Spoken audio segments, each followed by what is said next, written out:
This program is brought to you by cable franchise fees and generous donations from viewers like you.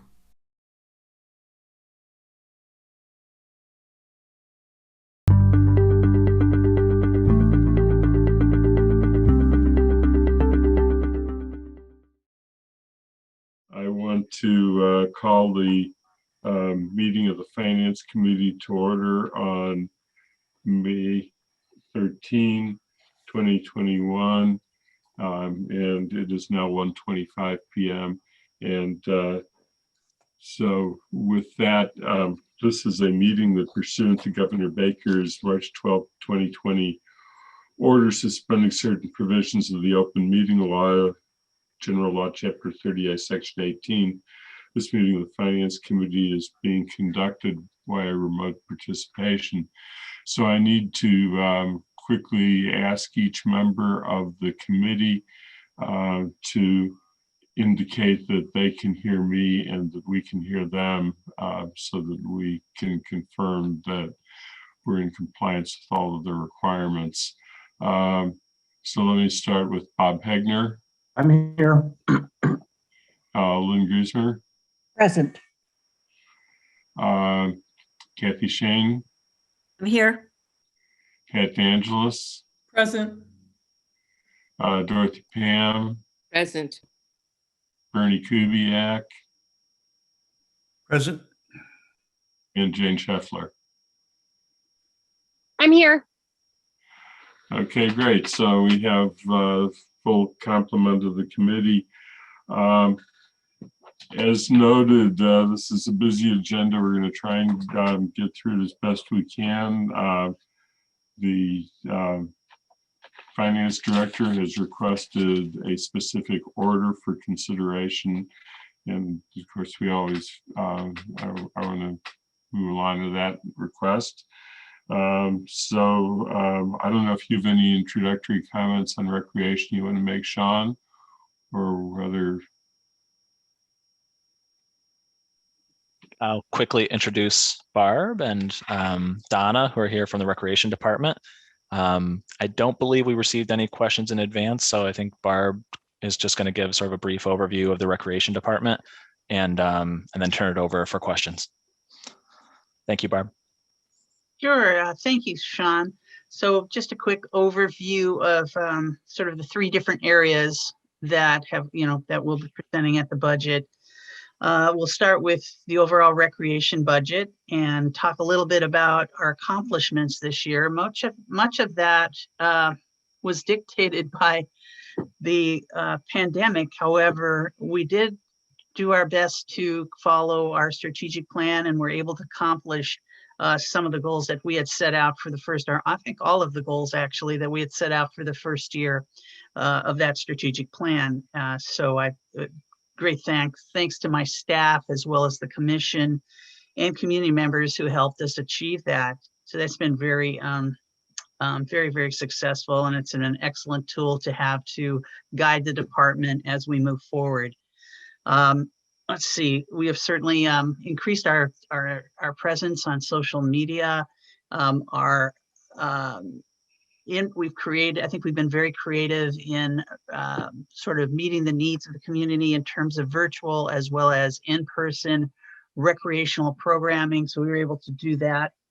And then helping in other departments, which I, have to give my compliments to my staff. They just really stepped up and were instrumental in working with various departments to help the community where folks really needed it. So that was great.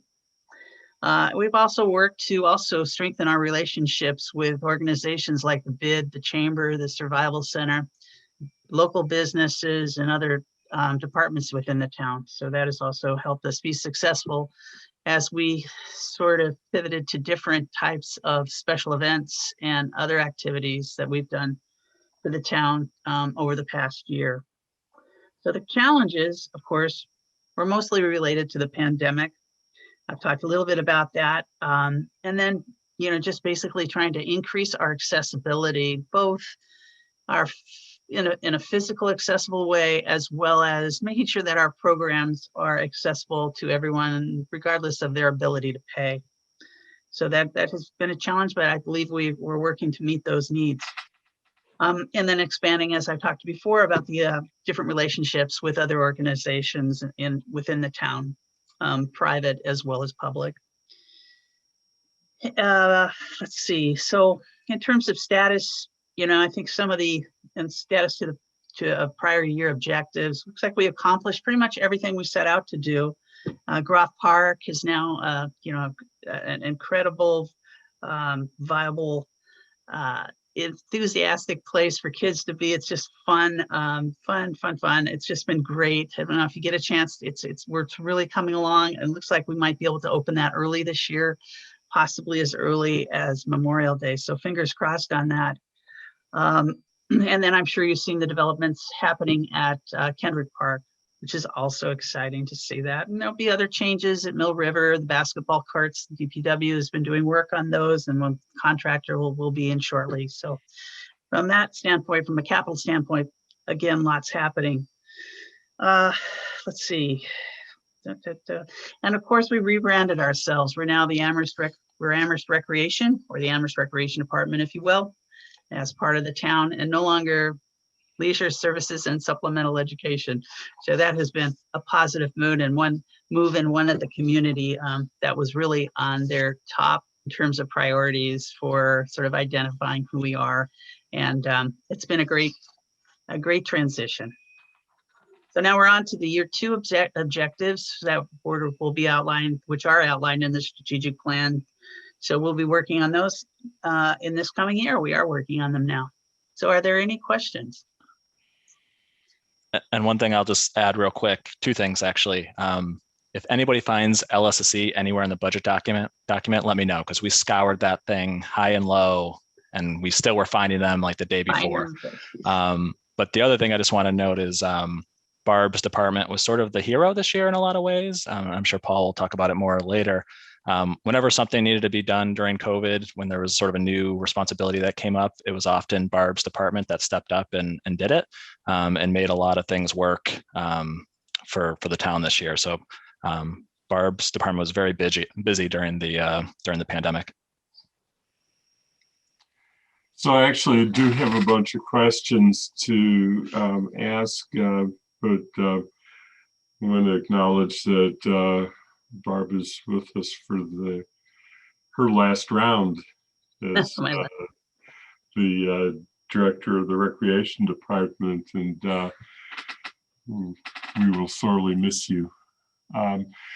This has been a challenging year, and I really do want to congratulate the department for its great success under extremely challenging circumstances. But we are here today to look at the budget for the year ahead, and so I'm going to be focusing on the coming year a little bit more than actually instead of looking on the prior year. And so the questions that I have is how you project as we're getting hopefully to the end of the COVID crisis, but we're still working through it, how that transition is going to affect the operations of the department, and the ability to manage the department along the budget lines that we have presented to us, and in particular, ability to get part-time staff, which is always an important summer piece, ability to reach out to the community and let them know about the programs and get people to sign up. So both for participation and because ultimately we're also work with revolving funds, and we need participation to get revenue. So sort of like what you're projecting as the challenges, and what steps you're taking to get us there for the year ahead. Okay, thanks, Annie. I'll start with the challenges related to part-time staff. That certainly, as we know, I'm sure you've read, it's been a challenge for everyone right now, trying to get, basically minimum wage entry-level positions filled this summer. We've been fortunate, though, I must say. We started early, and we did a lot of outreach to UMass, to our former employees and so forth that we've had, working for us part-time with the camps and at the pools. And so far, we're a little bit ahead of where we were last year in terms of being able to fill those positions. So that's been a positive. So fingers crossed that trend continues. As far as, reaching out to the community in terms of getting the word out about our programs, certainly we've had to change, kind of roll with the punches, if you will, in terms of the numbers of kids that we can serve, which of course affects the amount of revenue we can bring in. But we are, we're checking those numbers, and we may end up moving some of the minimums up so that we can serve more children. We also don't hire, and we would have to hire more staff. So we're hoping that would be that we'll be able to do that. But we're just going to have to be flexible in our approach to providing programs. We're sort of at a certain point right now, but maybe a month or two from now, that might be very different. So we're just going to have to evolve and pivot and make sure that we're able to serve the needs of the community and the kids that need to be in these programs. Were you referring largely to the summer camp programs in there? Mostly, yeah, summer camps has been the biggest challenge in terms of the limitations they put on the numbers of children who can participate right now.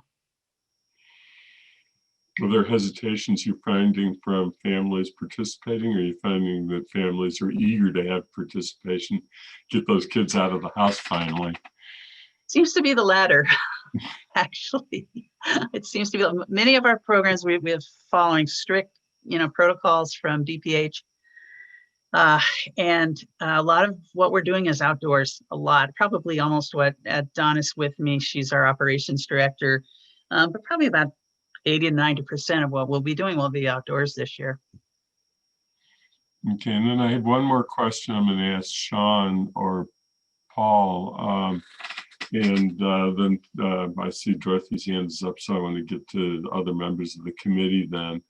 But Mike, are there any of the programs that we're looking at that we would like to have Amherst Recreation do that might also coincide with where there's money available from the Recovery Act or other similar sources?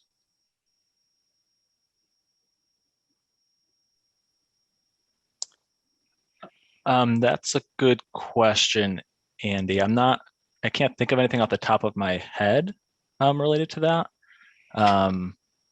But we just got more information on the new programming a day or two ago. And so we're still kind of waiting for different state agencies to kind of articulate what exactly that means for us. But nothing jumps out to me, at least from the newest grant, that would affect FY22 budget, but that's not to say that there isn't something. So we'll take that question and take another look at it and see if anything comes up. And Andy, just to confirm the question is there any recreation programming that might be able to be funded from the American Rescue Plan Act? Is that what the question was? Yeah, I mean, there's several different elements to it, but you'll know where the revenue gaps are going to come from some of the programs that we traditionally run. I think that the hard thing is that for any enterprise where this has just been an unpredictable time and will continue to be an unpredictable time. Yeah, one thing you will see in the budget proposal is some proposed funding from the American Rescue Plan for recreation programming, specifically for Cherry Hill.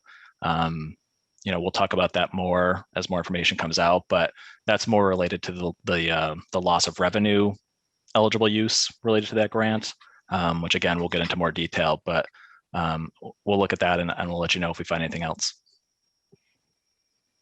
Dorothy, did you have a question? Yes, I did. It's a statement and a question. I like the change of name. I'm reminded of something that when I was an adolescent in the 50s, I met many people who are older who'd majored in the 1920s in games and recreation. And I was kind of surprised by that, but it turned out it was a very big major and had been part of a big movement when perhaps related to the flu epidemic, I don't know, with the realization of the importance of play. And I have just been finding that out in terms of my own grandchildren this year. And I wanted to say to you to think big and think bigger. With limitations of space, I know how it's challenging, but I think every child in Amherst who wants to play outdoors should be able to do so. And somehow we should find a way to make that possible.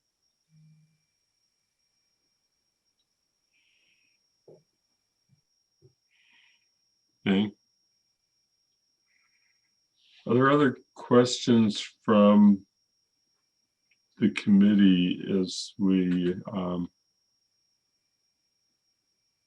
to start with as we go review the different sections of the budget? Kathy? Barb may have already summarized some of this, but your overall staffing, if I look back a few years, is down when I look at all of recreation. And you said if you can open up camps, if there's an ability to do that, revenue comes in. Do you have an ability then to augment staff? If there are more revenues, you hire summer interns or you hire supplemental? So just, how you staff it. When Andy was saying thank you for all you've done, I watched what you did in the last year as short staffing. Barb just appeared over at the golf course, then Barb was over at another place. So she was staffing services. And I think some of it was supplemented by other town staff who were helping out, or redeployed because they weren't needed. So just, as you in reopening, is there flexibility if more revenues are coming in to augment, as Dorothy was saying, programs with staff, the staffing of them? Good question, Kathy. I would say absolutely, because with those programs, for the most part, come out of the revolving fund, the camps, our summer sports programs, and so forth. And so we could absolutely hire more part-time staff to augment those programs. The pools is a little bit different, but we have room in that budget to also hire additional staff if at some point we are allowed, for instance, to teach lessons, swim lessons, but right now we can't. Bernie? Thank you. Mm-hmm. Bernie, you're muted. You gotta unmute myself here. Yeah, Barbara, just let me offer my thanks for you making my grandkids very happy and giving me something to do with them. The question I have is just a simple one. The fee subsidy numbers that you presented, are those individuals or are those duplicate counts? Let's see. And Donna, maybe you can help me on that, but I believe they're each individual. Is that correct, Donna? Yes. So there's a listing for families and for individuals. Mm-hmm. Okay, but these are on duplicated counts. I just want to get some notion of how many kids we're helping out here. And again, thanks. Mm-hmm.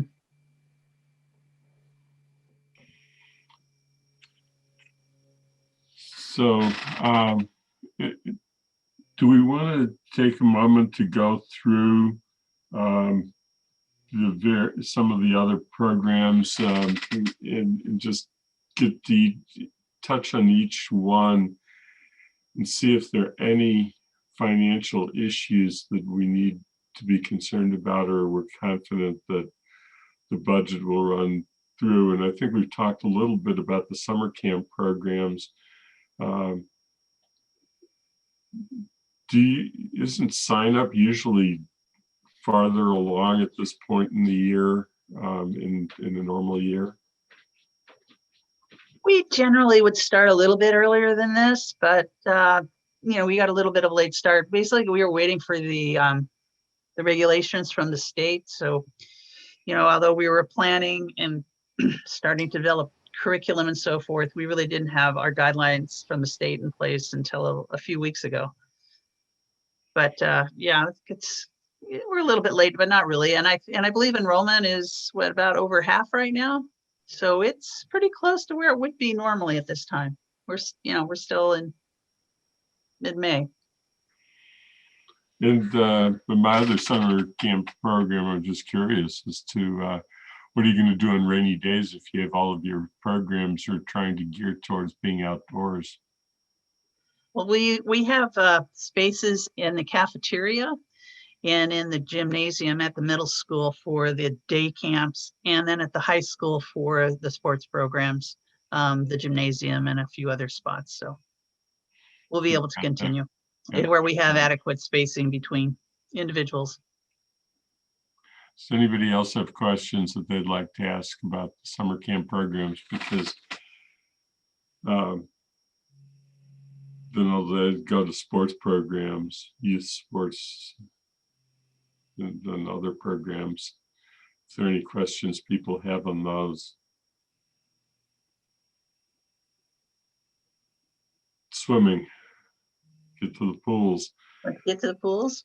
Do you want me to do it? Go ahead. Yeah, go ahead if you have any general statement or general comments about the pool operations. Sure. We are projecting that the pools will run very similar to how they ran last year. We had designated swim lap times for adults, and we had open swim. We weren't able to provide swimming lessons. Again, as I stated earlier, I'm hopeful that maybe toward the end of the summer that might be a possibility, but we just don't know at this point. There is also a possibility that we'll be able to increase the number of swimmers per lane. Last year we were, for lap swimmers, to 2 instead of 1. Last year we were restricted to just 1 per lane. Our revenues actually last year were pretty good, considering everything that happened. The Tritons used the pool at Mill River in the early morning hours, so that helped our revenue. And then our membership, I think we're up, and daily fee were up as well, so that was good. So basically it's basically the same sort of structure that we did last year for the pools will happen again this summer. Are Tritons coming back again this year? I haven't heard from them. They'll probably make that decision at the end of the month. Yeah, I was just curious because it looked like you had cut out morning lap swim time. Last year we cut out the early morning lap swim, correct? And that's when the Tritons were in at Mill River, right? Yeah, in my last comment on swimming, and we'll see if there's anybody else has anything to say on that, and we'll go to golf. As far as being somebody who swims at Hampshire Athletic, they are now at 2 per lane, and informed me that virtually all public pools are now 2 per lane, that the Ys and others that they consult with have gone back to 2 per lane. Right. Which would have a capacity and an income benefit. Anything else on pools? I don't want to get into the minutia too much and delay. And the other then is the golf course. You seemed to go well last year because it was a sport that people could participate in comfortably. Yeah, golf revenues were up. Rounds were up. It was an interesting kind of dynamic that happened at golf courses across the country, where for many years golf participation rates have been down, and this year they really spiked up. And again, it was largely due to the fact that it was an outdoor activity that was safe to participate in, during the pandemic. And I think it kind of sparked people's interest, if you will, back in golf. And we've got a lot of new golfers, I know, at Cherry Hill. And we have a lot of golfers who have come back, who may have golfed, 10 years ago, put away the clubs and thought, hey, I need to get outside now, or I need to get away from the rest of the family or whatever. But we have youth, we have women, and as well as men. We're just a good cross section of individuals coming out to play golf now, which is exciting. So that's been good. So let me see if there are any other follow-up questions. And I'm not seeing any hands going up from the committee. I wish that I had more time to, this last couple of weeks have been really sort of over the top, and I would have spent a little bit more time going through the budget in detail as I had in prior years. Did not get the chance. If I think of other things that are just small information pieces that I need to plug in as I work on the report, I'll certainly pose questions through Sean, if that's okay, and see what we can get as answers. I see two other hands up, so go back to Dorothy again and then to Lynn. I have a question about the wading pool. Is it open and under what circumstances? Because I understand why you're not giving swim lessons, but it's a great loss. I first came to Amherst from coming out of town to do baby swim lessons with my granddaughter. And I love the pool, and I love the wading pool. Is the wading pool going to be open, or is it limited? Well, we have just one wading pool now, and it's at Mill River, and it'll be open. It was open last year. So yes, we definitely it will be open. Lynn? Unmute, please. Been a problem for me today. I'm actually not going to ask any questions, but it seems like we're coming to the end. And I specifically asked, since this not only was Barbara's last day on Wednesday, and therefore she came back just today, especially for us, and then we delayed her for 20 minutes, but we want to offer some thanks on behalf of the town council for your amazing work with us over the years. Barbara is from San Diego. She started out doing recreation activities in the Army and Navy, and in 1986 to 89 in Korea and Japan as a civilian employee. And then she moved on to the Pioneer Valley Girl Scouts, which finally for me solves the question of where have I seen Barbara before? And that was it. She then worked at Tapestry Health in Northampton, and then came to us to work at LSSE, now obviously Amherst Recreation. She became department head and recreation director over 4 years ago. And as mentioned here, based on a strategic plan that they're now in the second year of, LSSE has changed its name. She's done a lot to respond to the COVID situation in our town and make it a much more optimal situation for many, many people, including working at Cherry Hill and managing and making sure our pools were open for swimming and our parks and so forth. She lives in Amherst, and I also would occasionally see Barbara when I was at various Saturday activity events, mostly around Halloween. And, she and other people would drive up with all kinds of things where they could help kids make scarecrows and other kinds of Halloween items, and also have a snack. And, this was Saturday, not a regular work day. And so I really think what it does is capsulizes for me what many residents would say about Barb, and that is she always has gone above and beyond to ensure that children from low-income households were able to participate in all activities throughout LSSE, now Amherst Recreation. So Barbara, we want to thank you for your many years of service with us and for leaving Amherst Recreation in better shape than when you arrived. Thank you so much, Lynn. Very much appreciated. And it's just been a great opportunity, and I just feel very fortunate and blessed to have been able to serve this community and live here. I mean, it's a rare combination, and it's just been a great run. So thank you. Thank you. Thank you, Bob. So we wish you well, and we hope that you've let Dave Zomack know what he's really in for the summer. Oh, I have. Okay, well, thank you. Best wishes for whatever you're doing next. You bet. Thank you again. Okay, thank you. So with that, I think that where we wanted to go next was to the library, correct?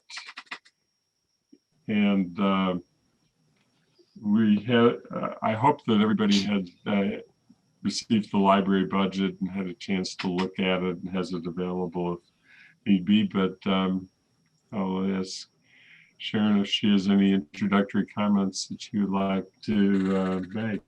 Yeah, hi everybody. I have a presentation, and so I thought I would share my screen to show you some pretty pictures and give you a brief presentation. Okay. Thank you for having me. So we are proposing, the library trustees are proposing a $2,722,673 operating budget for FY22, with $2,086,211 coming from the town's appropriation.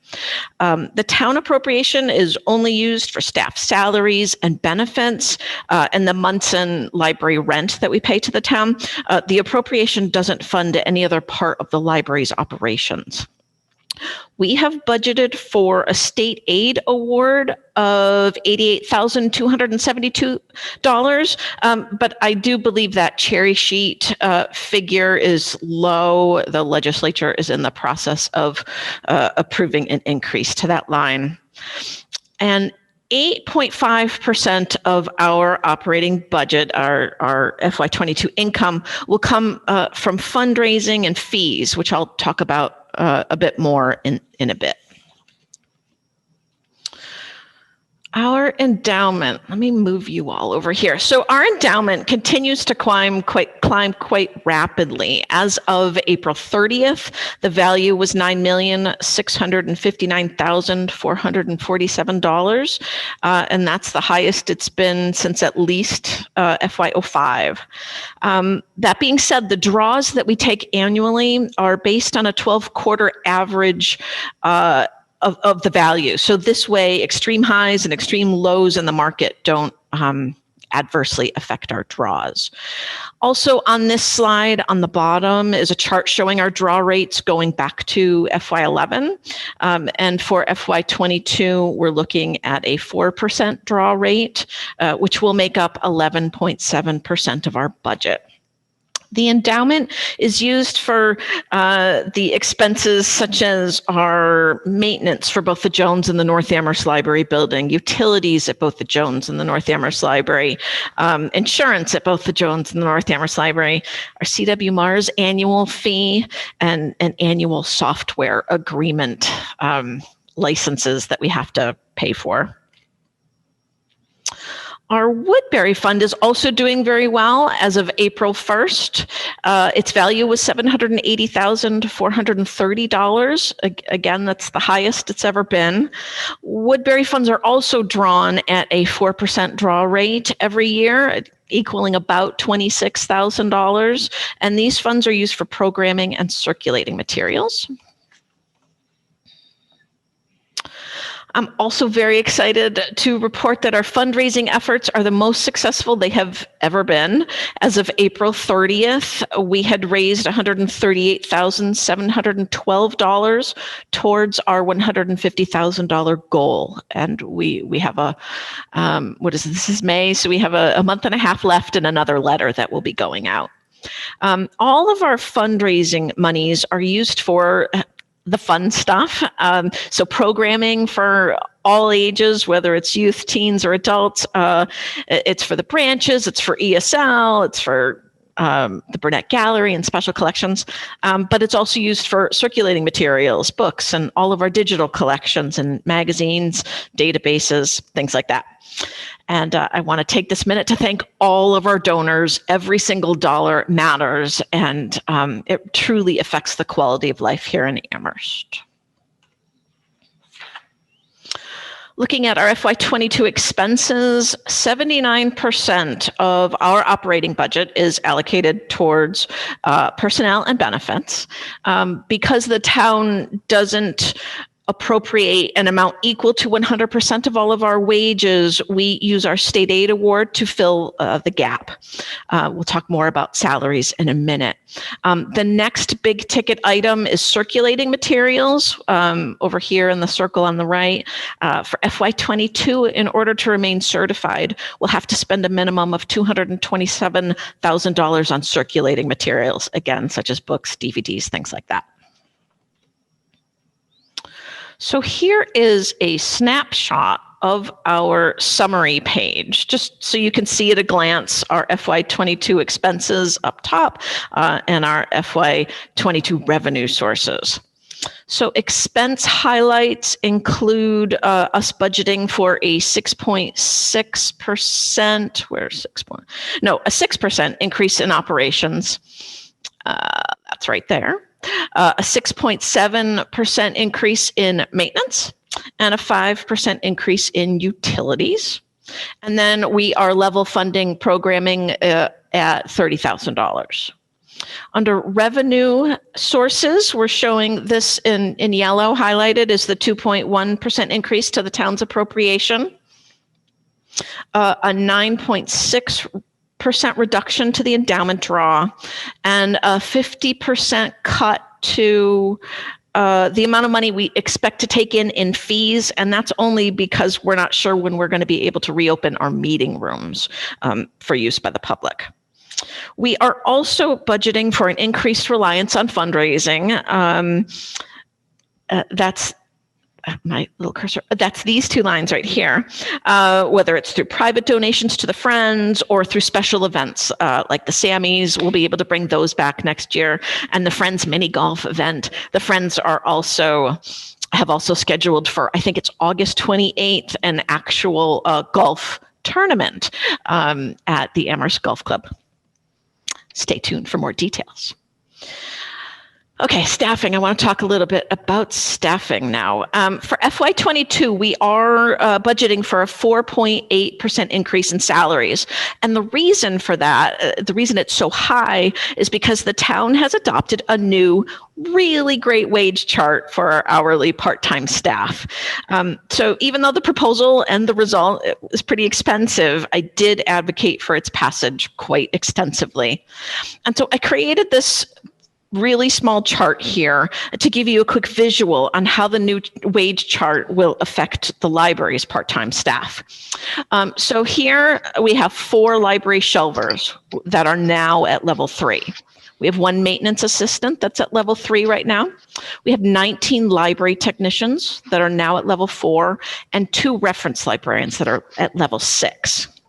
But starting on July 1st, our shelvers, in the new scheme, they're now going to be considered level 1s. They'll be making a minimum of $13.50 an hour, and then in January, they will go up to $14.25 an hour. So that's a 75-cent increase in 6 months. Our maintenance assistant will be a level 3 in July, and we'll go from $13.66 to $16.61 per hour. And then in January, they'll be bumped up to $17.11. And that is a $3.45 hour increase over 6 months. Our 19 library technicians. So on July 1st, there's still going to be a level 4. This person in particular is going to go from $13.72 an hour up to $16.72 an hour. And then in January, they'll be bumped up again to $17.22. And that's a $3.50 per hour increase in 6 months. And then our reference librarians, they're going to be at a level 7 starting in July. And they'll go from $19.87 per hour to $26.19 per hour. And then in January, they'll be bumped up to $26.98. And that's a $7 per hour increase. So just a quick shout out to the Personnel Board of Amherst, HR Director Donna Ray Keneally, and of course, Town Manager Paul Bockelman for adopting this chart. I think it's really going to make a big difference to people's lives. And that's the end of my overview. And I'll stop screen sharing so you can see each other again. Hi. Okay. So I actually should have said something at the beginning of the discussion. I'm going to catch up to it now because I had think today just has gotten out of hand totally for me in some respects. But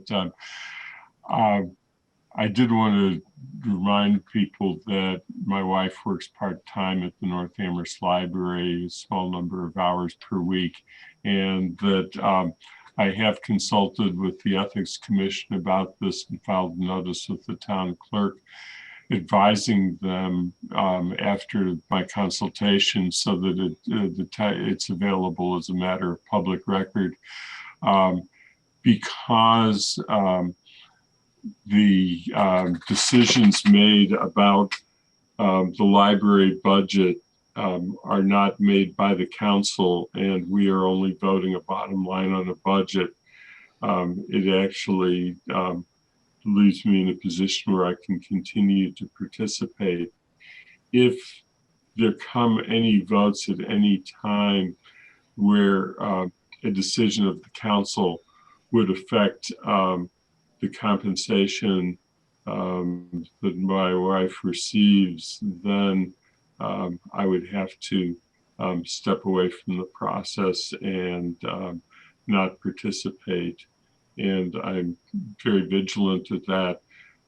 When Select Board did a discussion about the minimum wage discussion, is an example of when I made myself absent and excused myself from participation in the Select Board at that time and actually left the meeting entirely, is an example. But I just wanted to make sure that all of you are aware that that conflict, the potential conflict exists, and that I am being very vigilant. So that let me recognize Lynn. Cindy, was there someone specifically assigned to this that has questions before me? The one, and I've been watching hands, it was Dorothy, I believe, who was assigned to this. Okay. Good. Dorothy. Well, I would say that we've just had a very good overview from Sharon, which kind of put all the facts out there. I think it's of interest to note that the how the staff is funded, and that the without the fundraising, without the endowments and the Woodbury Fund, the library would have a very difficult time. Those funds are in good shape now, and given the situation we're in, I think that we could say that the budget looks pretty firm.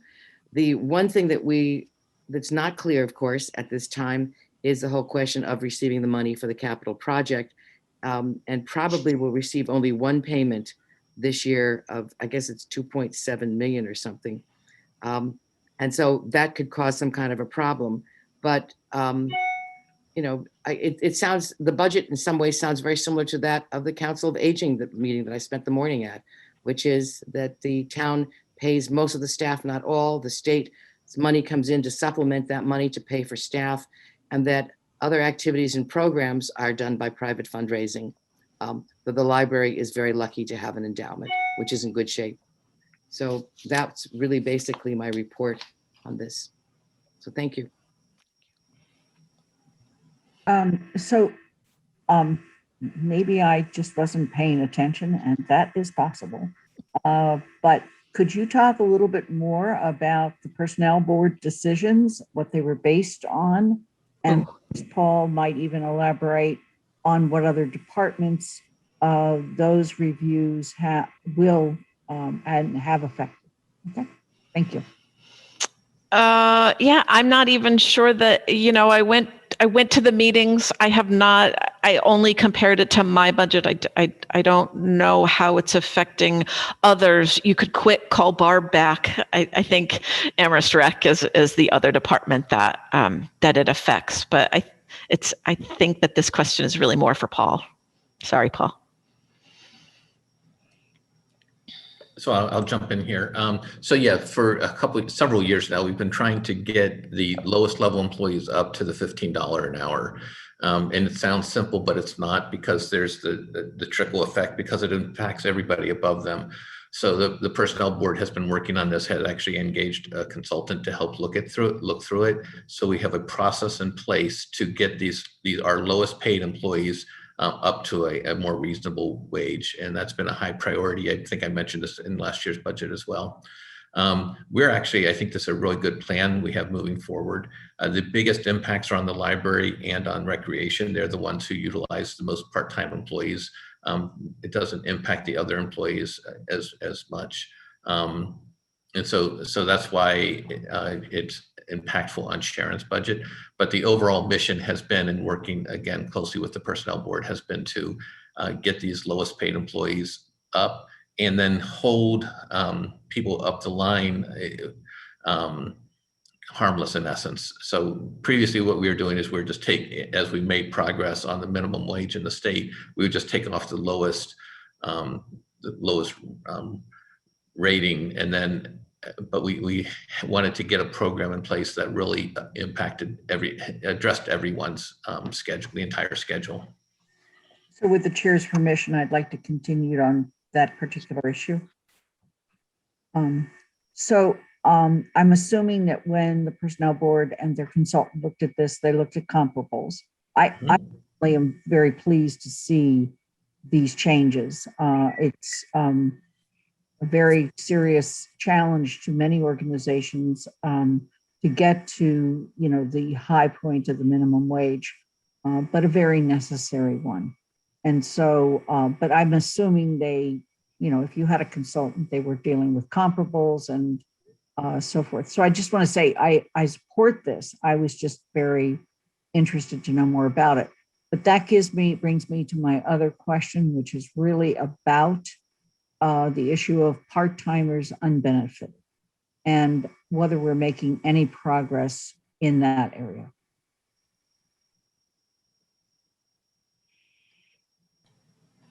Is that a question for me too? Let me see. I have to go back to my slide to find out. Let's see. Yeah, so slowly I'm chipping away as the more full-timers I can have and the more I call them over 20s and under 20s. So they're part-timers that are over 20s. The more of them that I can turn into full-timers, the less I need to rely on the part-timers. So so this year I was able to boost another person up. I've got 4 of those over 20s left, and my goal will be to make all of those complete full-timers, and that will reduce my reliance on the part-time hourlies. But I will always need them. The library will always need them. It's a 7-day per week operation, 64 hours, open hours under normal circumstances. And it's a complicated scheduling beast. And having part-timers is just really necessary. People get sick, go on vacation. I need to be able to call somebody in at the last minute, that kind of a thing. So, yeah. Lynn, anything else? Nope, that's it. Thanks. Kathy? First, I'll follow up on Lynn's. How many under 20s do you have? Because that's the group that gets nothing except for sick leave. So the part-timer over 20 gets prorated benefits. Am I correct? Right, and the under 20s, I think Paul can explain more. So they have sick and personal time as well. And so for next year we'll have 26 of them. So I'm just looking at your trend chart. That's one person lower. So one person lower than current, and then a couple lower than earlier. So that's the expense, at least in my mind, that's the more expensive conversion. And then for the people, it may be more meaningful because that's when it triggers health insurance, correct? Can you explain yeah, so under 20, the town doesn't have to give them health insurance. It's for the over 20s, correct? When I said it's more expensive, it's the per hour work goes up when you add those other benefits in. So it's coming out of different buckets. So it seems to me that when I meant buckets, like one is a wage line and one is a pension line, what you're contributing for pension, what you're contributing for health insurance. You're not contributing toward a pension accumulation either when they're under 20. Am I correct? Correct. Okay. So that to me is the bigger, I understand the over 20 going to full, but converting the under 20 to even be 20 plus is a big boost for people over time. And do you expect to have an ability to convert some of those to the 20 plus? That would require a larger town appropriation. Okay. Then looking at, you mentioned it quickly when you went through the budget numbers, that you're anticipating or you're projecting a pretty big increase in the Friends Woodbury contribution and Sammy's and other fundraising. Well, one was like an 86% increase and the other was 11. What happens if you don't get those increases? What do you do within your budget? So that's one question. And then the other is, are you expected to be fully open for all of FY22? So is this starting in July, you think the library will be back to the doors are open? So the first question, what if we don't reach the fundraised amount? Then it depends on what point in the year we're at. We have constant conversations with the Board of Trustees and we figure out where to get additional funds from or what kind of cuts to make. And then whether or not we're fully open tomorrow, the Board of Trustees will be looking at a proposal to reopen starting June 14th. And it will be slow. We won't be going right back to 64 hours a week open. And so I don't know when we'll be fully reopened again, but at least we're starting in that path.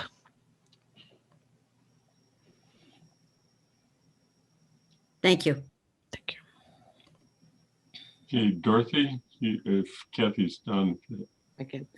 This is a question really towards Paul. Again, I'm applying a New York City question to a very small town, Amherst, comparatively. But when I got ready to retire from New York City, I was able to buy back time from a lot of jobs, anything I had done for the city or the state, part-time, subbing, whatever, I was able to, with a cash payment, buy back that time. Is that something that's possible for, say, a library part-timer who put in many years and then gets a full-time job and is in part of the pension system? Are they allowed to buy back time to improve their pension benefits? Only if they were eligible for those years of service. If they didn't contribute to the retirement system, they would have to make their contributions at that point.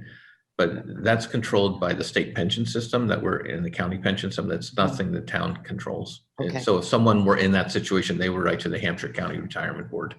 Okay, but theoretically, it could be possible with some kind of payment that they could, if that's under the rules of the county pension system. Right. So the county pension system does not cover part-time employees, though. Oh, so they could not buy back part-time. Right. I don't think that qualifies for service. Okay, thank you.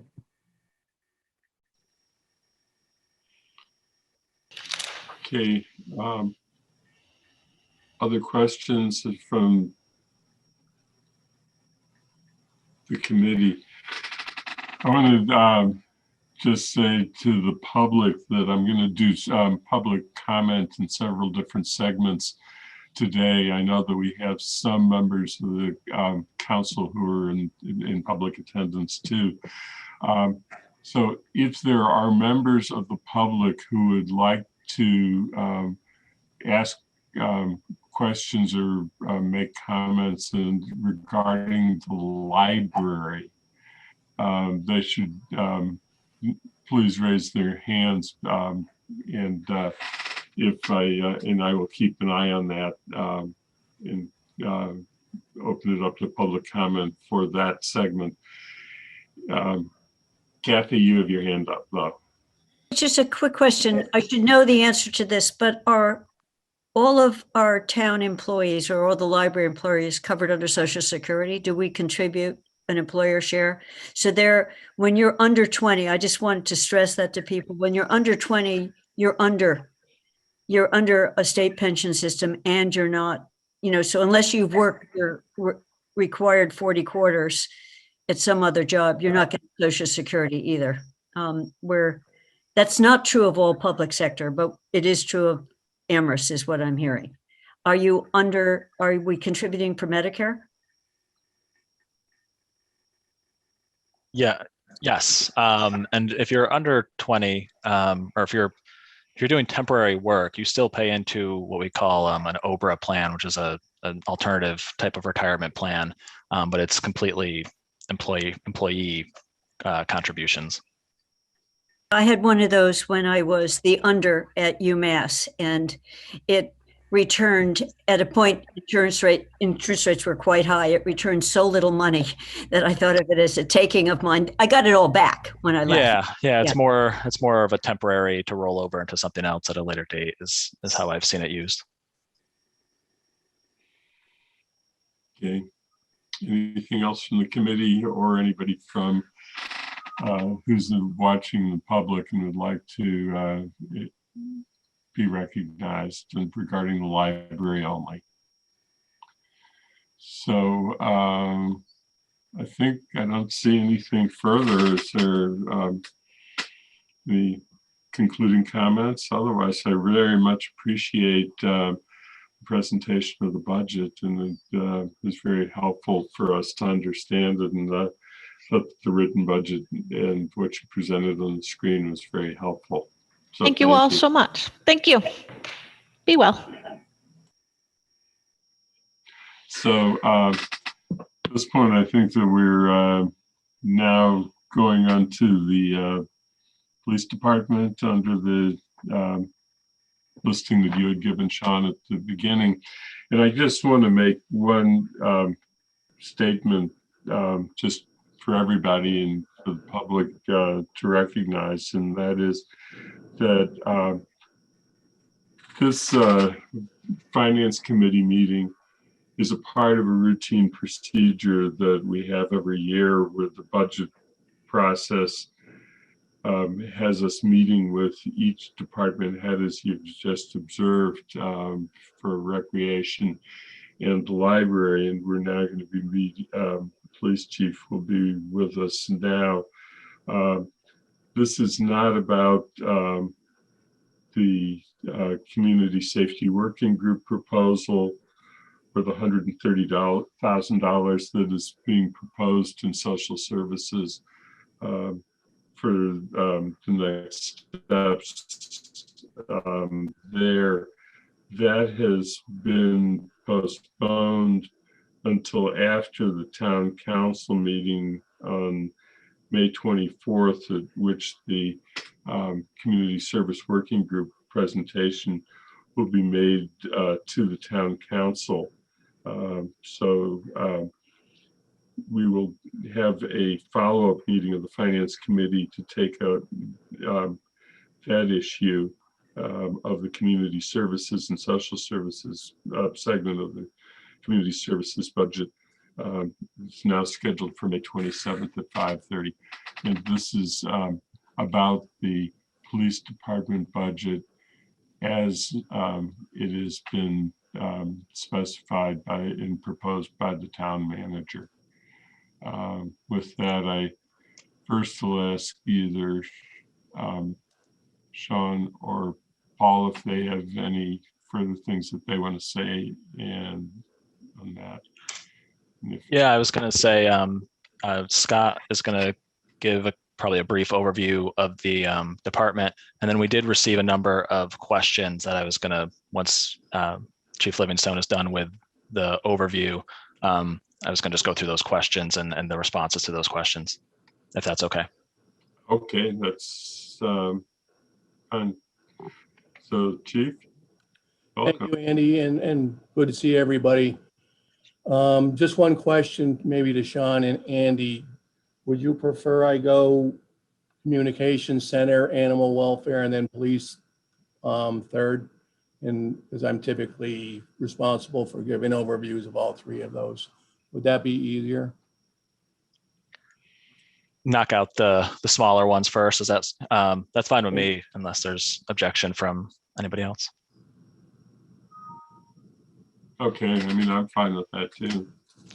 Sure, and I've also invited Mike Curtin, who is our communications supervisor, on board to answer any specific questions that I might not be able to answer specific to the communications center. Mike's a wealth of information and probably the best communications supervisor in the state. So if I don't have the answer, I'm sure he will. So with that, I'll start with the communications center manpower. So they are funded, or we are employing 12 full-time emergency dispatchers, of which Mike is one of them. So even though he's a communications supervisor, he still has dispatch responsibilities. And we this year added a lead dispatcher position, so that individual oversees things when either I'm on vacation or Mike is on vacation or not available. So both those persons are included in the full-time 12-member allotment of the communications center.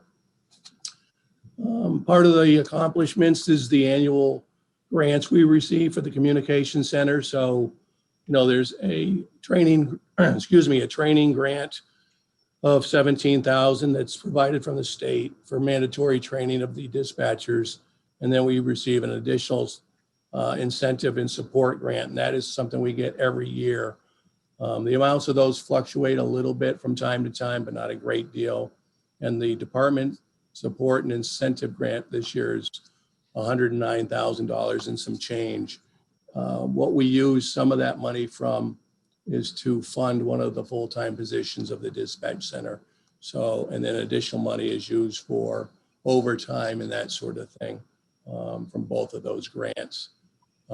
We continue to serve, and Mike, you might have to correct me on this because I know things are changing, but as one of the 2 statewide hazardous materials dispatch centers, is that correct?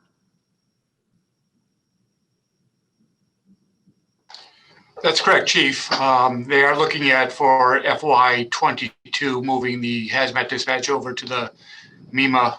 Chief Nelson could speak more on that, but my understanding is that it's going to move over to MEMA. So we would lose I think it's about $10,000 in the revolving fund from the hazmat dispatch for FY22, which we use to buy chairs and miscellaneous equipment. Thank you. Other accomplishments from the dispatch and communications center. So we continue to staff at the mandated 12 numbers, do their annual trainings. We've had a couple of personnel changeovers at the communications center. It's always a challenge to try and find somebody when we're replacing those positions. It really is not an easy job to do. It's stressful at times, and you're working overnights for the most part beginning, and you're working weekends and holidays and that sort of thing. So, it's a tough job. So not everybody is cut out for it. So when we do have openings, sometimes it's relatively difficult to fill those positions. I can't think of a dispatch center, at least in this area, hiring at one time or another. So that continues to be a great accomplishment, yet something that we need to be concerned about in years in the future. We took over responsibilities to assist Hampshire College as they transitioned out of a security agency. So we are basically handling calls for Hampshire College as well. Key challenges, long-range objectives. Again, making sure that we have it staffed 24/7, 365 with the properly trained people. Part of that is training new individuals when they do come on board. And again, it's not unusual to train somebody, get them completely accustomed to what their responsibilities are. They come in and dispatch for a month or 2 months, and then they realize maybe this isn't for them. So that's happened on occasion. And that makes it for a little bit more challenging for Mike and his staff. Annually, we put in there about looking for regional dispatch communication center regional attempts. There are a few here and there across the state, not many of them, but it's been difficult for us to try and find partners who are interested in regionalizing with us. So there may be questions about that, and I'm sure we can answer those.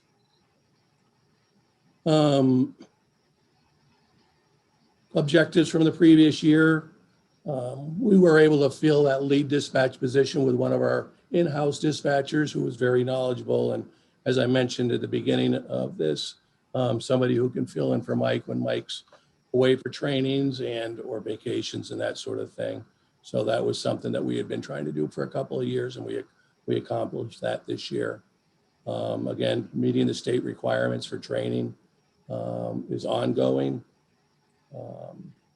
And we are in the process, and I believe it was one of the town manager's mandates that we started investigating and looking into a site for a backup communication center, which we have been working on since last fall, I believe. And we are in the process of getting that up and running, and that's going to be located at the North Amherst Fire Station. So in the case of something catastrophic happening in this facility, the dispatch center's on the 3rd floor of the police station. If something really crazy happened here, then we would be able to move all of our dispatch, both police, fire, and EMS, right to that location without any interruption in services and concerns. So those are some of the things we're doing. I think that's about it for now for Communication Center. Mike, did I miss anything, or is there anything you wanted to add? I'll just add that the backup center is pretty much operational right now. We're waiting for a couple pieces of equipment, one being the new phone system the town's going to install. And once the fiber loop is all set up, we'll have even greater capability up there, redundancy. The only thing that we won't ever have up there are 911 phones. So if we did have to vacate this location, our 911 calls would ring through to the Northampton State Police, and they would be forwarded back to us up at the North Fire Station. But we're in tenfold better shape than we were 6 months ago with that setup. So pretty happy about that. Great, thank you. And there were a few questions. Do you mind, Andy, if I go ahead and? Yeah, I was going to ask. Okay. So there were a couple of questions related to dispatch. The first one was how much additional training would dispatchers need to differentiate calls requiring police versus social services or EMTs or other types of responders? Mike, do you want to respond to that one? Sure, it would be minimal. I mean, that's what our job is. We're triaging calls all the time, sending them different resources, whether it be animal welfare, DPW. Some calls we refer directly over to crisis. We have the luxury of having a station officer available to bounce questions off of or send calls directly to. Usually we have, hopefully we have somebody in the fire department if we have any medical issues, if we don't have to immediately dispatch on them. As far as a new social service aspect of it, with policies and procedures in place, it would be a minimal transition. And as far as training, again, that's what we do. Okay. And then there was another question about the change in personnel costs for the dispatchers. The question was noting that the change was 1.8% for FY22. Mike, if you want to respond to that, or I can read what you wrote if that's easier. It depends which response you got. The first one, I misinterpreted I thought it was something about FY21, why we were running a little under budget. For the 1.8, that's pretty standard, but you can read my response if you have it there. Yeah, so Mike provided the last several years of increases. And I can send this out to the group after. FY21 was a little bit larger than normal, but that was due to sort of a wider adjustment. But Mike noted that 1.8% is about average and that it's maybe a little bit lower because of staff turnover. And conversely, the more we retain staff, the higher that percentage will be because they'll be getting steps and COLAs and things of that nature. So it's a little bit of a opposite effect. And then the last question, which we probably don't want to get into today, but this might be one of the ones that we want to wait until we come back to talk more about the community responder program, was plans for future collaboration with the community responder or the CREST program. And so unless I'll defer to Andy or Lynn if they want to talk about that today or wait until the end, till the end of May to talk about that more. Lynn, do you have any? I think that would be appropriate. To wait until, okay. Yes. I agree. Okay, and that's it for dispatch questions. Okay, I did have one dispatch question, but I see there's several others that are there. Pat? Yeah, I want to go back to the CREST thing because I think it is appropriate to bring up issues in this meeting, even if they're hypothetical at this point. There's going to be an impact from the community safety working group's work. And it looks like they want us to move to a CREST program. So not to include it as some questions seems to me to limit what we're really talking about in a way that makes me uncomfortable. We're waiting till the very end of May to discuss something that may have a real and direct impact on the communications center, on the police department. So I'm uncomfortable with your decision, Andy, and your decision, Lynn. I just want it on the record. That's fine. I think you should state your question, Pat, but we're trying to, first of all, provide an evening meeting for the community safety working group. We certainly hope that representatives from our other first responders might be there as well. And I also just, again, remind you, we don't pass or even make resolutions now for recommendation until the end of hearing everybody, which will include the meeting with the community safety working group. Yeah, and I'm not thinking about making recommendations. I'm just saying that there's some potential impact on some questions that counselors might have about this and impact on communications and training budgets and things like that. So I want to say that I'm uncomfortable with not being allowed to ask them. I don't have a specific question now beyond what do you see as potential impact or increase in calls if there's collaboration between a program like CREST and the current communications center. If you don't want to answer that, that's fine. But Andy, I think we should go ahead with that question. Yeah, I think that question is fine because actually there was actually a response to that already, a little bit, a brief response and it was made. And I think what you're asking is for just a little bit more detail and follow-up. yes. So, yeah. So Go is the ahead. question, oh, I'm sorry, Andy. Is the question, Pat, do we anticipate there being more calls for service? Yes, whether more calls for service or additional training needs for dispatchers. I know that Mr. Curtin said that, oh, well, we can distinguish those kinds of calls, but it's not even, you know, so I'm interested in if there were more people from the BIPOC community who would be willing to contact the communications center because there was a need that they for whatever reason right now feel unable to do. And I can't speak specifically to their reasons, but from listening, you can hear the kinds of limits that BIPOC people feel they have in engaging the police. So I think that potentially there could be impact on the communications center.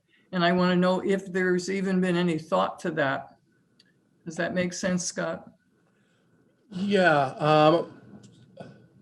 I mean, Mike and I have certainly spoken about some of the questions we've been receiving specific to whether or not we'll see increases. We might see a slight intick and request for services of that, but one of the responsibilities, and they do train for this, is to kind of filter out what those calls would be. So, and I know I brought this up in a meeting with the Community Safety Working Group and probably other groups.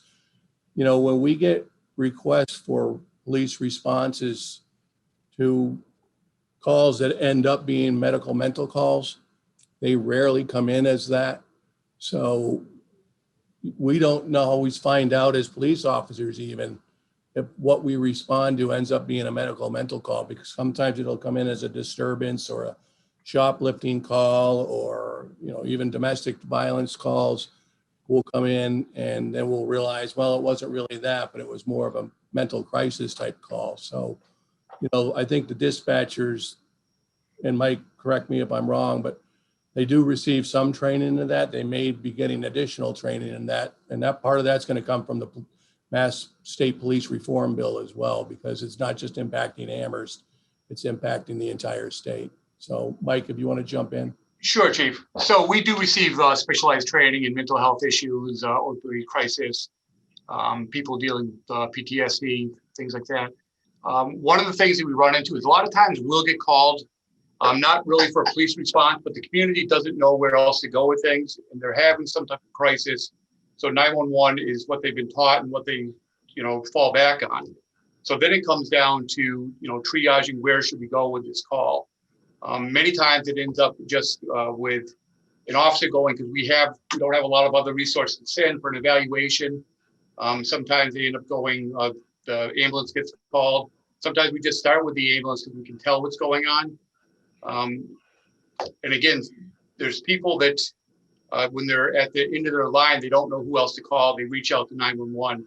We provide the best service we can at that point. Did that help, Pat? Unmute Pat. Muted. Yes, that helps somewhat. Thank you both. You're welcome. So, Kathy? Just building on Pat's question, but also for the discussion we're going to have on the 27th. I think what her question was opening up is, at the current staffing level, if there's a volume increase, can it be handled, would be one question. And secondly, if we're saying we have a new workforce that we're aiming for and we're going to be building up, so having enough training protocols, and I think Michael Curtin was talking about it, we might have to new regs or new, when I think of this call goes here, this call goes there, what kinds of additional questions you need to ask as a dispatcher to get more to what the story is. Thinking through the amount of time and resources we would need to do from your experience to build up that capacity. So when we have the other discussion on can this current workforce handle most of that with some manuals, training, rethinking, what is something I'd like to hear discussed when we have the other discussion in the context of it. Sure. It's it will be a new workforce. It's trying to think of what that and sort of time legs to build up some of these protocols, manuals, whatever I don't know enough about what you now do, but be thinking about answers to that kind of question for the 27th. Understood. I don't want to get into it too much or overstep my bounds here. But one of the things that we utilize, we have an emergency medical dispatch protocol, which is basically a step-by-step flow chart of where to go with certain calls. Experience has a lot to do with it. We have a lot of frequent callers that have some mental health issues that there's times that they're just looking for someone to talk to. And we've had dispatchers spend when possible, 15 minutes just talking to somebody. And at the end, there's really no need for any service. And that happens frequently.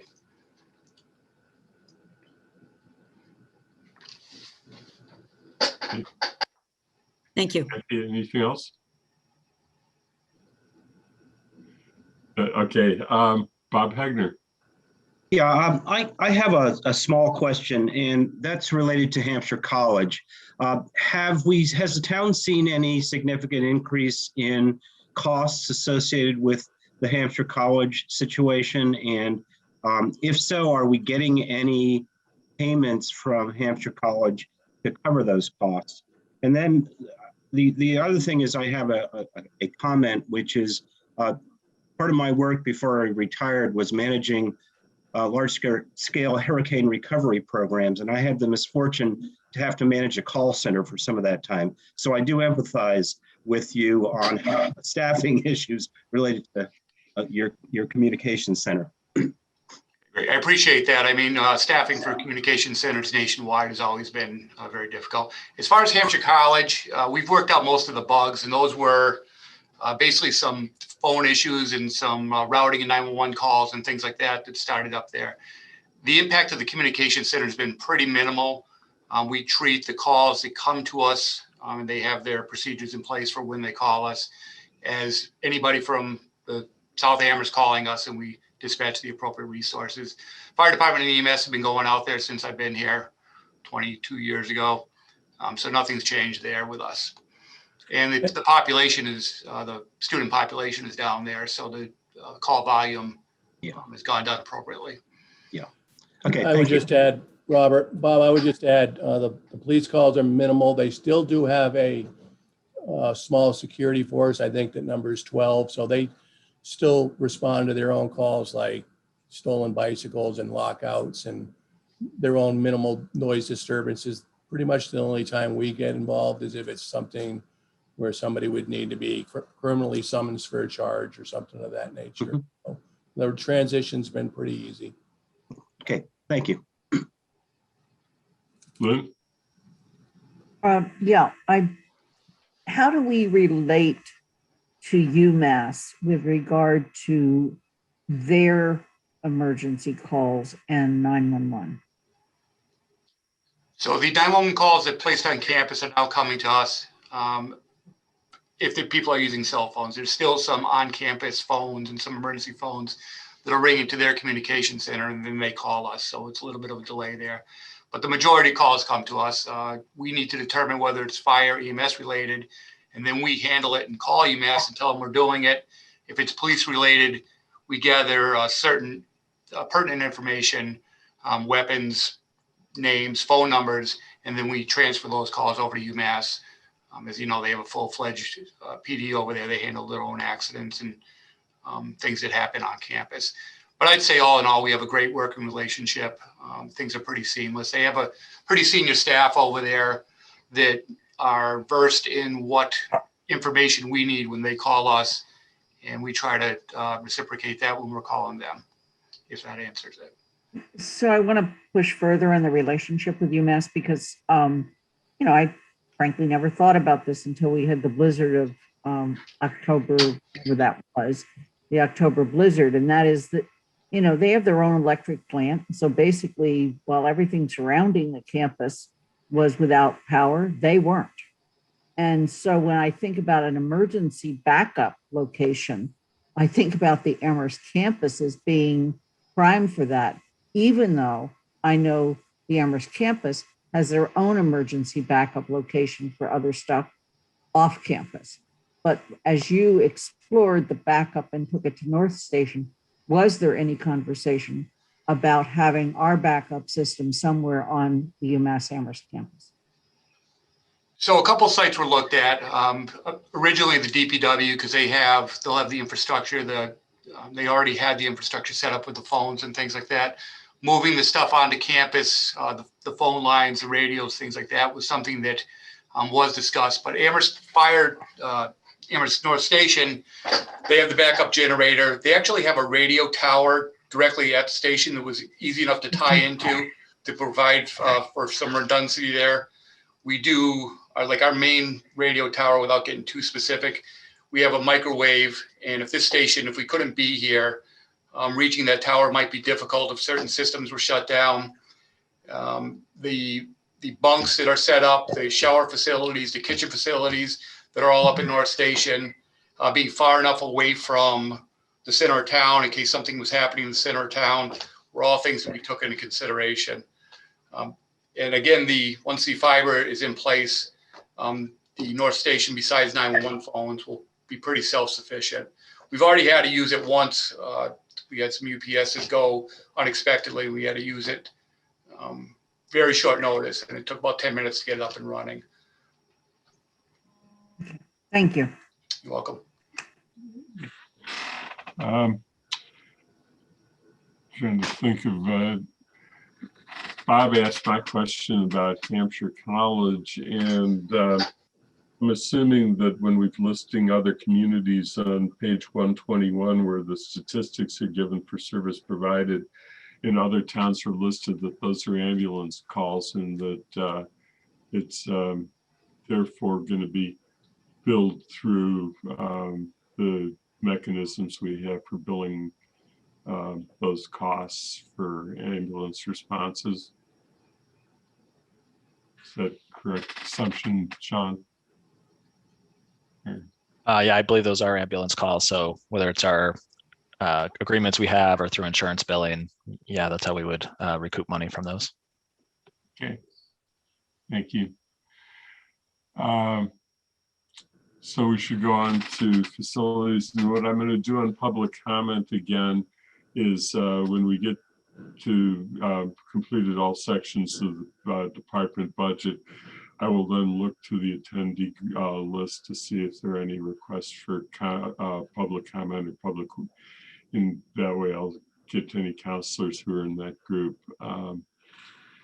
So just want to remind people of my intentions on that. Chief, I guess anything on the building or the facility? I don't typically do the facilities aspect of it. I can fill you in general comments about what was replaced, and I think you got the information about the chiller and stuff. But Scott, Chief Livingstone and Andy, if you're okay with waiting on doing police facilities till we do general government, I'm just thinking at the time and thinking about fire as well. Jeremiah is really the person we'll want to be here when we talk about the police facility. So we were going to just go, if it's okay with you, just go to animal welfare. That's fine with me. If there's anybody who's on the committee who has a different view on it, but I think that suggestion makes sense. And based on experience with JCPC, that's Jeremiah was the one who provided all of the information at that point for JCPC. Thank you. So, animal welfare. By the way, I like the picture of our animal welfare officer there in the budget book. yeah, Carol's got quite the array of photos. So it was difficult picking just one because she's got a lot of them. In any case, yeah, I'll try and be quick with animal welfare. Carol is the go-to person and continues to be for anything animal related. Her accomplishments probably could fill a page, but she continues to do all inspections, not just for all farms. So she actually goes to farms and does all the inspections there. She's required by the state, helps them out with anything that they need, and make sure that people are taking care of their animals the way they're supposed to, which is something I don't think a lot of people realize. That's part of her responsibility and job. But additionally, she's licensed over 1,300 dogs, which is 85%. I think it's down from where she's been in the past. And she wanted me to make sure that I pointed out it wasn't her fault, it was COVID's fault. So people weren't able to get to the, proper licensing persons to get that accomplished. So she continues to want to get it 100% compliance in dog licensing.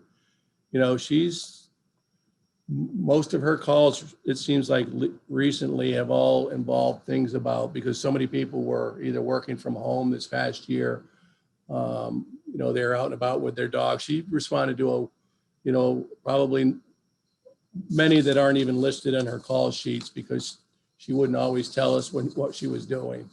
But enforcing the leash laws has really become I don't know if I'd say it was an issue in this town, but it was stressful for her. But she did a great job with it, and she would keep me informed on very specific parts of town, Amethyst Brook being part, and of course, some of our other recreational areas where there have been some difficulties enforcing those laws. So we are having communications, myself, her, Dave Zomack, about how to make her job easier and maybe, who else can assist her in that type of enforcement. So that is something we're working on. I know we were going to be looking at building an intern program from people from the University of Mass or Hampshire College, and that's something that's still going to be in the works as soon as COVID allows us to do that. So, she's got friends in other parts of the state who have had successful internship programs, and we're looking to do that as well. We do have two current, and I'll move on to prior year objectives. We do have two regional members of the dog facility that we have out on the university property out by the wastewater treatment plant, with both Hadley and Northampton utilizing our facility as well, and she oversees all of that. Carol does an outstanding job when we do have animals that need placement in new homes for whatever reason. She's got a glowing record, 100% placement for animals that need homes. She does it for other towns as well, whether it be Leverett, Shutesbury. People will bring dogs to our facility just to find new homes, and Carol handles all of that. Again, she's working hard to get the 100% dog licensing fee accomplished. She did a great job working with the dog park task force group for Amherst's first dog park, and I know she was pretty excited about getting that completed. I guess that's about it. I'll stop there. If there's any questions specific, she's probably in the building listening if I know Carol, but I'll answer any questions to the best of my ability if it's specific to animal complaints or animal welfare. Kathy? I too love the picture with the owl, giving you a sense that it's not just dogs and art thing. So I have a question on the complaints about off leash, and it's not so much the Carol side, but I had a couple people contact me on what is our leash law and was this or that a violation, and this was in a children's playground, so it was a kind of an easy one to answer. But I'm wondering if there would be a better way to post some of those than have people have to look up a bylaw or find out what's the leash law. So to have it, I don't know what I'm suggesting, or maybe there is one already, because I said, this is the law, and I think call the police department. I wasn't quite sure how to respond, but I realized that I was just copying a bylaw around leashes rather than a Q&A. Where can I walk my dog? Where can I walk my dog? We don't have it posted. I live up in North Amherst, and we've got Robert Cross Trail. We've got some crossing trails. It's not posted, and most people are pretty good. The dog is off leash and they see you coming and they put it quickly back on leash, but every once in a while it's the kind of dog that the minute they see you, it's all over you. So it's more, how do we help it not be a one-person operation to inform people on what the rules are, but either have all of us know about it or have the dog owners know about it, was my question. Right, so those are some of the things we've been discussing. Kathy and Paul and I and Dave Zomack and Carol met 2 weeks ago to discuss that very specific topic. Because you're right, there are different rules that say Mill River Rec and they post it, you're not supposed to have your dog inside the fence area where the Little League ballpark is, and people violate that. So Carol patrols that area as best she can, and she reports that it's typically the same people violating it, and she has issued citations when she's had to. She's very reluctant to do that. Amethyst Brook, quite frankly, is our biggest problem. A lot of people think the voice command is the same thing as leash law, and it's not. And so she spends a lot of time educating people about that. We're looking at posting more of those locations with actual signage Sometimes the sign, we have posted them in the past and the signs get stolen or removed. Kendrick Park, we get a lot of complaints now about dogs off leash. So all of that we're looking at, and we're going to be meeting again next month to further those discussions. All right, more signage, how we can help Carol. We've had discussions about maybe we can incorporate our parking facility people, transition in a little bit about off-leash licensing, that sort of thing. So those are, and the conservation guys that work up at Puppers, the same thing, having them, give them a little bit more leeway if they needed to write a citation, that sort of thing. And I'm just wondering, even on the call I had or the email, our website gets better and better, Paul, when I do a query of it. But, frequently asked questions site where, where can I walk my dog off leash? What are the rules? Because if you do dogs leashes, it takes you a really long time to find out what the rules might be, and you don't want to know for each thing. So I'm just thinking there are other questions that come in like this. If there's something we could post, so I could say, if you go here, here's the rules. So you as the resident could say, excuse me, but you're really not supposed to do this. So we would be nicely saying something where we or the person felt on firm ground. Yeah, that sounds good. I'm sure that would be pretty easy to do, Kathy, to get something very specific to bullet points about here's where you can go, what you can do, and what you need to do. And we can work with Brianna on getting that accomplished. Any other questions on animal welfare? Seeing none. Since you guys asked all of my leash law questions, so I don't have to ask any. Go into the police budget itself. Sounds good.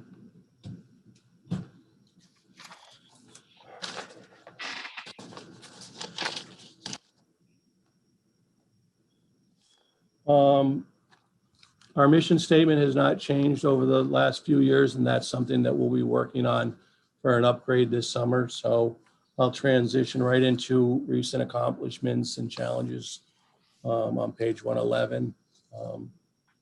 And moving with recent accomplishments. So I think everybody's probably by now aware of the COVID ambassador program, and way back at the beginning of COVID, when we were having discussions with Julie Fetterman in the health department about how best to respond to citizens' concerns and or complaints. I think we all felt it would be best that uniformed police officers weren't put with the task of doing that. If it just advised educating people about wearing masks. In the infancy of the COVID, I think there were a lot of different things going on, and we didn't know what was going to happen with that. So the COVID ambassador program was born, and we found a great person to run that in Kat Newman. And, I worked with her, but mostly it was Bill Laramie, our neighborhood liaison officer, and they got that program up and running. It's been nothing but a complete success. And they've really kind of morphed into a bigger, vaccine facilitator, helping at the banks, helping at the high school. I know we're talking about having them available to assist with opening of public town buildings when that happens. So it's really turned into a wonderful program, and I couldn't be happier with where that's really transitioned. We recently, with our IT department, improved a software upgrade for our accreditation and our scheduling so that all our policies online, and we can review those much easier than we used to be able to and make changes to them. And all of our policies were recently reviewed. We've got an accreditation renewal coming up next year, so we're working on that. And the scheduling part of it allows us now to reach out to officers when overtime shifts need to be filled and that sort of thing. And it's all done electronically now. So it used to involve having a supervisor calling people, and now that's all transitioning over into an electronic format. So that's really helped with that specific scheduling software item. This past year, we became one of 6 communities now that participate in the restorative justice program with our Northwest District Attorney's Office.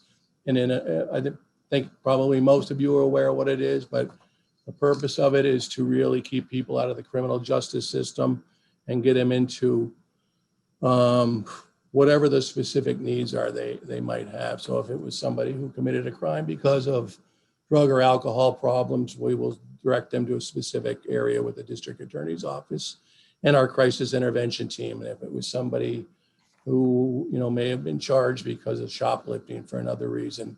So the purpose of it is to keep people from ending up just in a criminal process that really gets them nowhere. And, you know, it's relatively new, but it's been very successful. I know that we've sent at least six people through that process now, and we're hearing nothing but positive things about that. Excuse me. You see that we've expanded our outreach unit with Officer Bill Laramie, who's our neighborhood liaison officer. Through donations, we were able to get a comfort dog, Winston. I'm sure everybody's probably met Winston by now. That was fully funded privately. Bill's been doing a lot of work both on the university campus and the elementary schools, pretty much anywhere he's been asked to. I know he went down as far as way as the Bay State Medical Center to work with. We're having some really tough times back during COVID and spent some time with them. So, you know, he goes all over the place. We continue to do all of our work with the Craig's Door Homeless Shelter when it transitioned over to from First Baptist to the UU facility, and also the University Motor Lodge. That's something, that group that we work with on a weekly basis with our crisis intervention team and our DART officers, pretty much working with them wherever they may need us, resources for people who are in crisis and that sort of thing. So something that we've been very, very happy with and proud of. This past year, we completed one more segment of our implicit bias training with Romney Associates. That was department-wide. We worked with Amherst College police officers on that as well. They were interested in working with us for the times that we may need to assist them or they need to assist us. So that was training that the officers really got a lot of and they really enjoyed. And it was something that I wanted to do personally, to find a non-police entity to do that kind of training for us. Typically, the majority of the police training in implicit bias and restorative justice and that sort of thing is sometimes retired police officers or that sort of thing. And I wanted a perspective from a different point of view. And I know the officers really enjoyed that training and got a lot out of it. So those are our recent accomplishments. You know, key challenges and long range objectives. You know, part of what we learned in our training was expanding and what direction do we need to go in now to facilitate department-wide embracement of diversity and the training that went along with that. So there's been a lot of discussion internally in the building with all the cops about how best to get out in the community. And I'm sure there's going to be a lot more discussion probably coming up on the 24th about that. So I won't get too far into the weeds with that. You know, recruitment, diversifying and retaining high quality recruits is becoming, it's challenging. You know, where we are in policing in the country right now, it's challenging all over, and recruitment is taking a hit with that. I was at a memorial service yesterday down in Springfield. I was chatting with the Springfield police chief. They had just had a recent jobs fair and they had 2 people come to it. Typically they'd have 200 to 300. So it's not just in Amherst, it's nationwide, where people just aren't interested in the policing profession right now. So finding the right person for this job is going to be a challenge in the years to come. And I don't know of a police chief that doesn't want to diversify their agency. And so that's going to continue to become something that we're going to need to work very, very hard on from our perspective about navigating that. Again, you know, a lot we did this past year was COVID related, whether it involved helping out our ambassadors or working over at the Bank Center and with our health department. Even though we weren't the main responders to citizens' complaints, to issues of COVID, whether it be too many people gathering, people not wearing masks. We did an awful lot of follow-up with that. So if the ambassadors responded and didn't get quite the response that they had hoped from the people that they were speaking to, then we would certainly do follow-up. And it usually involved Bill Laramie and the sector officers.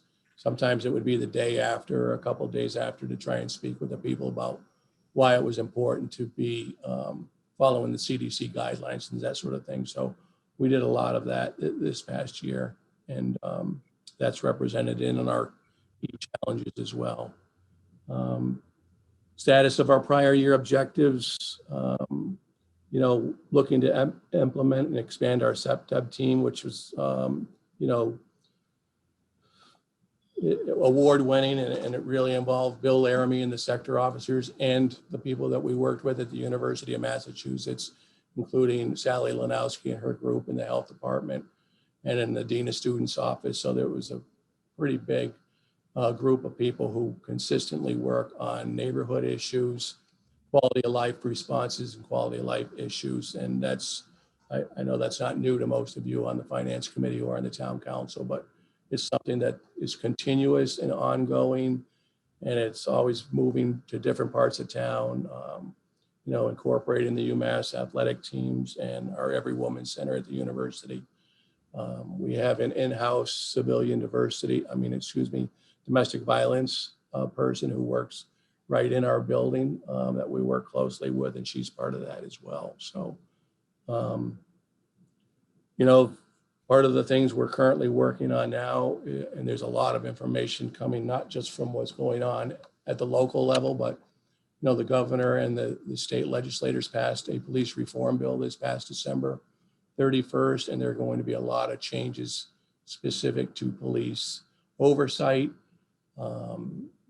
and training, and there's certification of police officers, decertification. I think most of you know I sit on the Mass Training Committee, and so a lot of work is going into where we are going moving forward with police training and facilitating police training. But that's something that's very local as well as statewide. So we continue to work on that as well. We did a complete review of our policies, and now we're going to be moving into our rules and regulations over the summertime. I mentioned that we are an accredited police agency, so we get oversight from the state in addition to our own oversight. That is reviewed every 3 years, and we have a new review coming up in 2022, and Captain Ting oversees that with other officers in the agency, along with Captain Bron Young as well. We continue to, although it's taken a little bit of a backseat, training all of our schools and most of our town departments in ALICE training, so alert lockdown, and provide them with safety plans and assist them at facilitating safety plans for all of our town employees, all of our school employees. We've worked with most of the churches in facilitating safety plans with them as well. So that's something that we continue to do. It's accomplished, but it's also ongoing. And then again, continuing to move forward with President Obama's task force on 21st century policing, adhering to the 6 pillars of the 21st century policing. A lot of what is in that we've accomplished, and a lot of it we need to transition and do more with, specifically about, improving the trust and legitimacy of the agency, and working with the, potential future community oversight committee that we are having discussions about, and where exactly that's going to go. Having community members review our policies, make recommendations or suggestions to that is something that we'll be working on this summer as well. So I'll take a breather here. Ron or Gabe, anything you want to add that I may have missed? If not, I will continue to move on just about with our budget. But anything, Ron or Gabe, you wanted to add on that I missed? I have nothing to add, Chief. It sounded good to me. Okay. Likewise, Chief. Thank you. Excuse me, as far as budgeting, not much has changed. We've been, like most departments, level funded except for the areas of COLAs and the two positions that have been frozen, and I think everybody's familiar with that. So, we were budgeted at 48, we're now budgeted at 46, to the monies that are going to go to the CREST group, and we'll be working closely with them if they wish us to. So other than that, our budget is pretty much 95% of it being personnel. So, when there are cuts to our budget, it's typically going to come from personnel. So I guess I'll stop there, Andy. If there's more information people want, I'm more than happy to generate it, but I'm guessing there's questions. Okay, Sean, you had. Yeah, there's a number of questions that some of them the chief has already touched on, so I'll probably, in the sake of time, skip over those ones. The first one was how much time has been devoted to COVID, and I know the chief talked about the ambassador program. The next one, maybe the chief wants to expand a little bit more, which is about the CPTED team. Yep. So, it's been so successful, and it's been in existence now for, correct me, Gabe, if I'm wrong, but maybe 8 or 9 years we've had the CPTED team now. Community policing through environmental design is what it is. And it originated from a lot of the call volume we were receiving for large parties and gatherings, mostly in the North Amherst neighborhood. So we incorporated a neighborhood liaison officer, Bill Laramie, whose very specific job was to work on those critical issues and deal specifically with the officers who are assigned to those neighborhoods, with University of Massachusetts office, health department, and other groups to really just see a reductions in those calls that we call quality of life issues.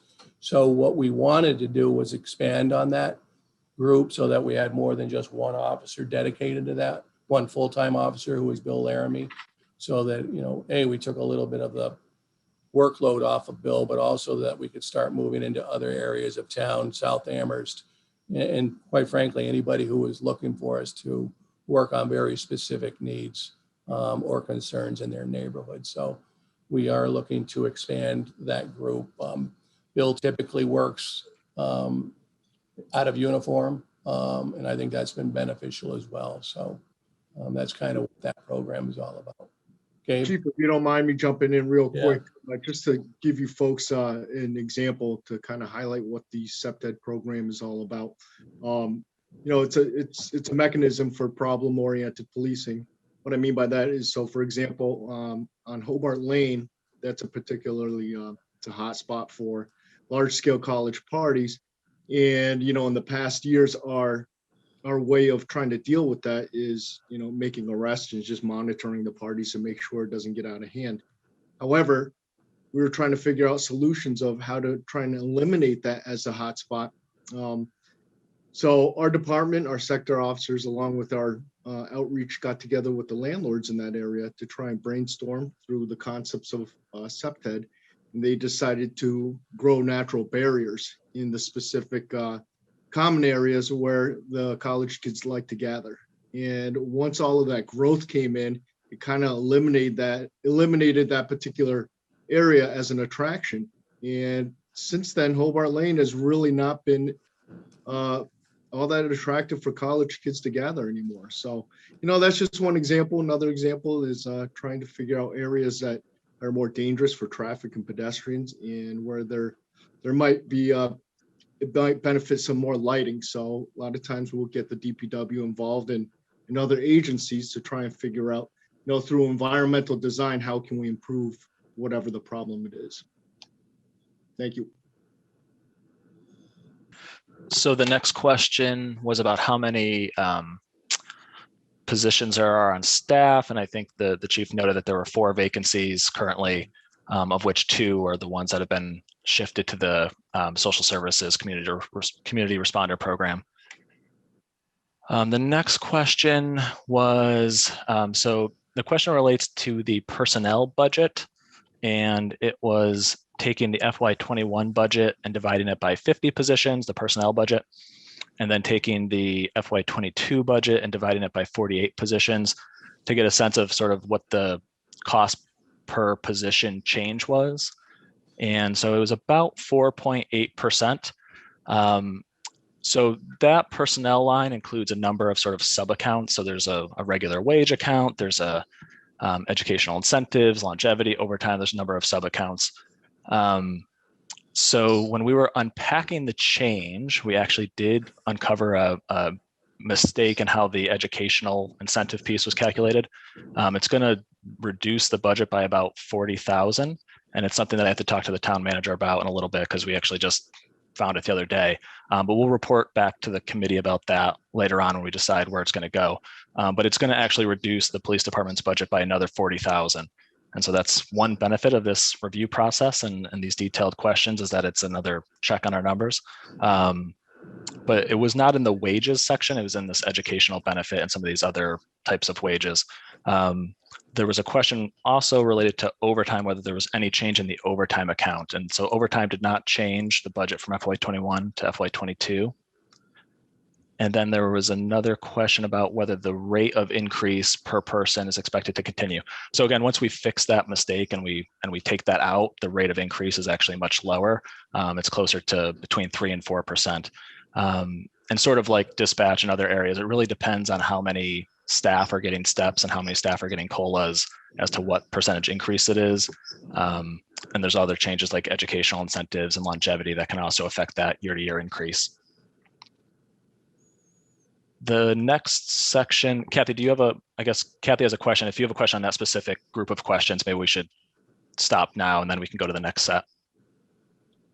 I just, Sean, thank you for going back in and unpacking it. So I had a general question, and I know you've got it internally. When I'm looking at the total amount, how much percentage-wise is overtime? And does that fluctuate a lot year to year? And it's partly linked to what this last year has been like. You've been doing some policing that was not what you would normally do. So it's evolved with COVID. But then when I look at the calls, motor vehicle violations, there were some that were way down from the past. Some of that is things were way down because there were fewer cars on the road. So I didn't know how much I have no sense because the budget doesn't say is when I look at the total, is 10% of it overtime? Is more of it overtime? Does that vary year to year? And do you anticipate more of it next year? So if you're at a smaller staff size, does that mean the budget stays up because overtime has to go up, more people? Right. So that was my question of overtime. I can't see it in the budget book. Yeah, so if you're just looking at general fund, it's less than 10%. But I think what I want to do is unpack that question more with Sonia after, and we can get that information back to the committee because there's some stuff that's paid outside of the general fund, which we would want to factor in as well to sort of the overall numbers. But within the general fund, it's under 10%, and we can get you more details on that. Okay. And are you, when you project next year with a slimmer staff, do you include that you think the people who are currently in, assuming you fill the vacancies, are going to be working more overtime, or do you, that's my question. Yeah, so we didn't change it. I think there's a little bit of uncertainty about what next year is going to look like on that front. So we did not change, we didn't change the overtime at all. It stayed flat from FY21's budget to FY22. And there's overtime, sort of regular overtime. There's overtime for training. There's court time. None of those accounts were changed for next year.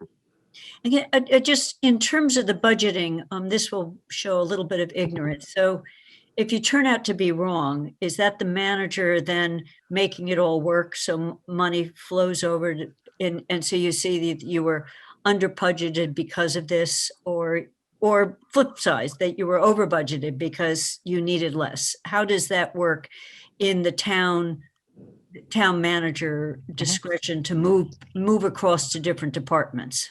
Right. So so we can shift money within the budget. If we found out we needed more money, that happens, that's not uncommon. We sort of work within departments to figure out where there's savings. In a situation like this, where we're still, the budget hasn't been voted, we're still going through this review process, I think we'll probably want to come back to you with more information about where we think that money would shift to. In this year's budget, we did have sort of a one-time savings related to the premium holiday. So we know that was built into our employee benefits budget. And so we took that reduction because our revenues are not where they normally would be right now. But that's sort of a one-time savings that in future years we'll have to address. But that being said, again, I want to talk with the town manager more, and we'll come back to finance committee and let you know thoughts on where that would go. Okay, thank you. Are there other questions on that? We have some more questions on service levels and other things, but if there's more personnel related questions, we can take those. It's hard for me now because I see Dorothy and Bernie and Pat all have their hands up. I'm going to pause and let's see what they have to say, and then see if you can eliminate questions if they're duplicated or respond. Dorothy? Okay. My question is not asked as well as Kathy's, but it's related. In some police departments, overtime gets out of control. And so this past year, you did not fill 2 positions, but overtime perhaps did not get out of control because of the craziness of the situation, and there was less things going on, fewer car situations. But when life gets back to normal, will the loss of those 2 positions increase overtime? Thanks, Dorothy. It might, but I can tell you this, Ron, Gabe, and I, we look at the budget almost on a weekly basis where we'd bother Kim Littman consistently, because I was just taught when I became chief that you have to follow the budget and you can't go over, and that's the rules. So we try and abide by that. And if we have to run short at certain times and not bill shifts, then that's what we've done in the past when our overtime budget has been getting close. Now, I can tell you, Ron, Game, and I are pretty concerned about the fall because we know UMass is coming back in its entirety. At least that's what we're being told. What we anticipate is we're going to have to move 2 bodies with the 2 that we've lost. So, we had an officer assigned to the district attorney's office who would assist with issues of drug and alcohol abuse and those sort of things. He's being moved back to patrol. And we're pretty sure we're not going to be able to fund what we call the community outreach officer in the downtown center district. So we have an officer who is specifically designed to downtown, and he's going to have to go back to a regular patrol shift. So those are the 2 moves we're going to have to make to kind of fill in those 2 slots that we've missed. So, but yes, we anticipate the fall is going to be pretty busy. Just everybody coming back out of the COVID. I think the students are going to be excited to be out and about again. So we're a little concerned. Thank you very much. Yeah.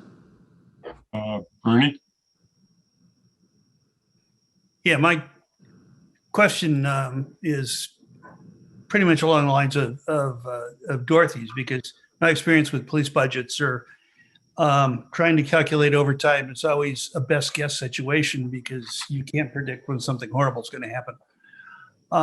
So I would ask, and maybe we can take this up in a future discussion, looking at those service levels and the numbers of calls and officers involved, where would the chief expect that with a community resource person or the CREST program in place, at least in a small part, where would those service levels likely drop? And would that drop in service levels offset some of the loss of personnel and the need for overtime? Thanks, Bernie. I don't know yet. We know in the discussions I've had with the community safety working group and the town manager and the team that we're kind of putting together, there's a whole lot of work about what's the responsibilities for that group is going to be as far as calls, and there's going to be a lot of discussions about it. If we're looking at other entities that have already established civilian response teams, that sort of thing, whether it's the CAHOOTS program in Oregon or the STARS program in Denver. You know, if we follow those trends, they can eat up about 10% of calls in a very specific category. So not necessarily 10% of calls overall, but, you know, we have somewhere in the vicinity of 370 medical mental calls. So if they could get 20% of those, that would be a good thing. You know, and again, these are discussions we're just really started to have about what potentially those press members might be able to respond to. There's, you know, Yeah, looking at the medical mental calls, and tell me if I'm getting too far off base, Andy. That's only about 2% of your total workload. If you look at the service levels chart that you provided, you know, so that's would be a concern of mine. I mean, the other thing looking at this was the roughly a third of your calls require 2 officers or more to respond to them. And then the other challenge that gets mixed into this is training, and you can't necessarily you have to replace people that you have off of training most of the time, I would think. So it's a complicated situation. it is. The good thing is we typically know ahead of time about the mandates that come from the state about, okay, here's the 40 hours of mandated training that every police officer has to go to. So we kind of know what that is ahead of time, and we can calculate relatively accurately how much that's going to cost us. So that's kind of easy to do, but then we have additional trainings that we need to do. For instance, our crisis intervention team members will need to be going to very specific trainings related to that. And our drug alcohol response team guys and need to have their very specific trainings and that sort of thing. So it's something we have a pretty good grasp on, but it does fluctuate from time to time. There's no question about it. Thank you. Yep. So the rest of the questions, I think some of them are just sort of individual details about how much we collected in a certain fine, or so those I can just send out to the group after. And then there's one that's probably another one that we'd want to wait until the community responder program is discussed. So I think that's pretty much it for the questions that were submitted. But again, I'll send these out with the responses after the meeting. Okay. Anything else? Bernie, did you have anything else? And then I see Bob's hand just went up. Bernie, your hand may have been up for earlier. Okay, Bob? Yeah, I just have a comment, and it's regarding Alice training. I think, you know, if and when the committee and other town committees get back into meeting in person, I think we all should go through Alice training, because situations can happen. You know, town hall isn't locked. So I think we just put that as a future thing. The town council is on our to-do list for that when we return to relatively normalcy. Great. If you are interested in that. Excellent. Lynn?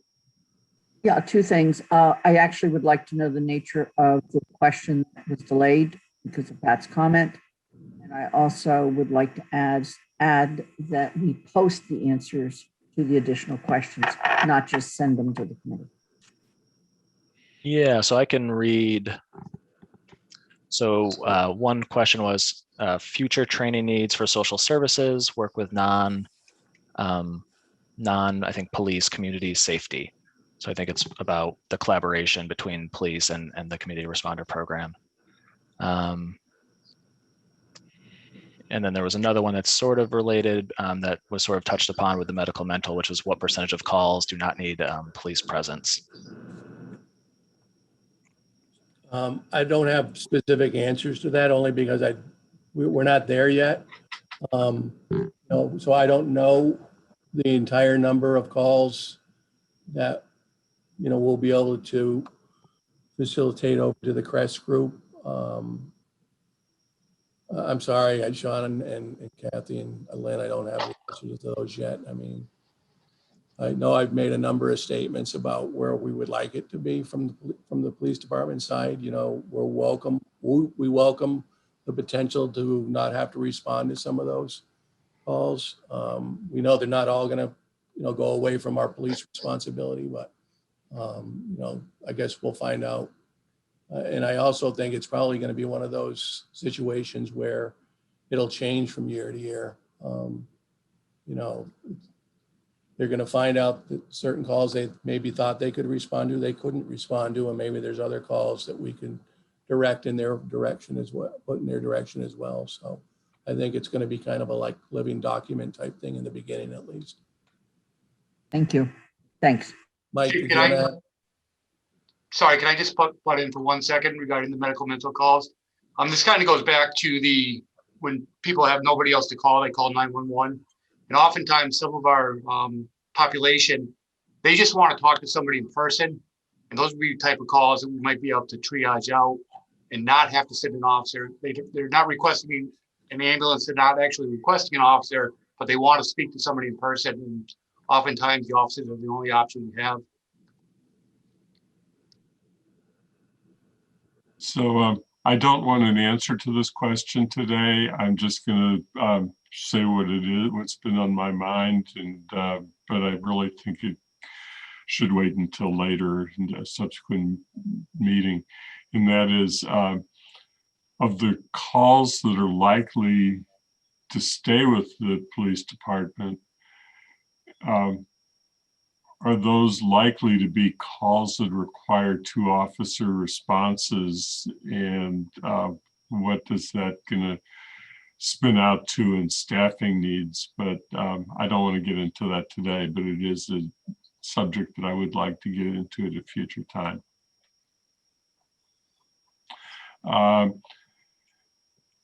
So I'm going to recognize Kathy, and then what I'm going to do is make her start recognizing people from the attendee list who have comments, questions. So Kathy. Okay, Lynn's request to get the questions posted, these are things I submitted because I was doing police. And I have the same, I know Lynn, you might have had some that we did on elementary school that got answered, but I think, Sean, last year you posted questions asked with some answers underneath it, which was a good use of time to not do it. And so I'm overlapping in some of what Andy is asking, and some of it is moving over to Crest, but at least all of us, because our instructions were not to send them to the whole committee, but to send them through Sean. So those of you who didn't see it, I'm not sure, maybe next year we could think of, there's no particular reason not to share those questions in advance. So as other people are looking at the budget, they can think of what else they might have. Last year, Bob and I did the enterprise funds and DPW together, but we looked at each other, so we weren't sending overlap, we were differentiating, but I think it's really useful that you think someone has looked at it. So just on to the one other piece, when we're moving to the 27th conversation, and I know some of these are not answerable. So he just asked which require now 2 police officers. My thought is, if we think into the future with these unanswerable questions, would there ever be a point whether there is a police officer there for some potential risk, but the primary person would be the community, the Crest person, so that it's a team response in an unmarked car, or whatever, but trying to think of what are some creative, if we have a much more robust and differentiated way of safety, how can we handle those? And I don't expect an answer. It's me thinking of what might be possible when we're thinking creatively about a different future. So just, again, for the 27th, more. Sure. I would just add, Kathy, I agree with you. I think there's going to be a need for us to be intertwined, us in the Crest group, because there certainly are going to be times where they may get to something and be like, hey, this isn't part of what we do. And I think there will be times when a police officer responds and says, hey, the Crest people should be here. So I think you'll see that, yes, happen frequently. Thank you. Okay. So with that, I'm going to switch over, and anyone who's in the attendee group who wants to be recognized, please raise your hand. I'm right now seeing only one hand up. And so I'd ask Athena to bring in Russ, Vernon Jones.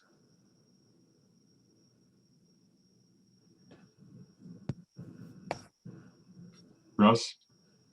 And Yes, as you probably know, I'm a member of the Community Safety Working Group, and I've been listening to your discussions today, and I don't want to jump the gun or try to start the discussion early, but I did want to correct one what might have been a misimpression.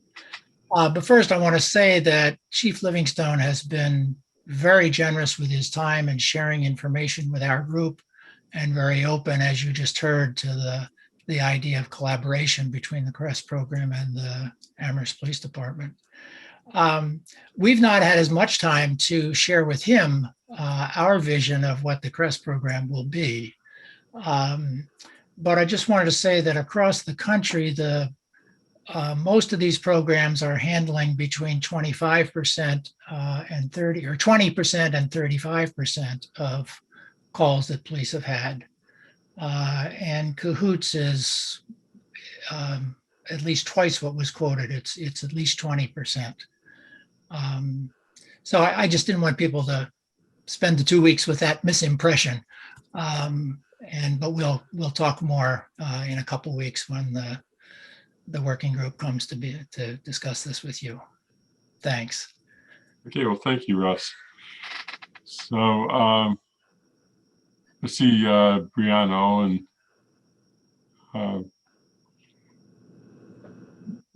Can we bring Brianna in?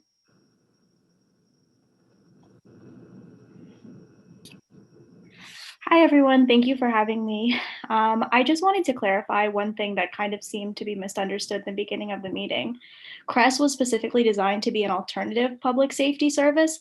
The implementation of this program will not serve its intended purpose if it is not an alternative to policing. And I just wanted to make that clear.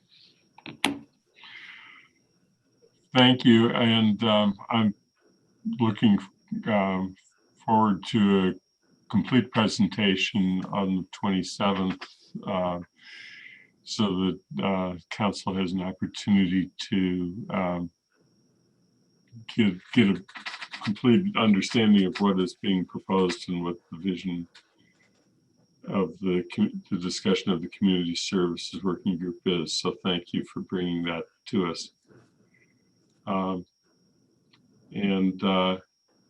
Seeing nobody else from the attendee list who's asked to be recognized, I'll go back to the committee, see if there are any final follow-up questions that or comments from the committee itself.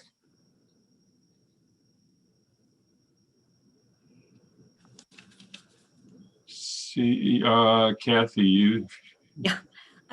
Yeah, Andy, I have one not about today's focus, but one more generally when we would be meeting to discuss it. And it may be when the capital budget has assumptions about the large building projects, so not the library, but the others.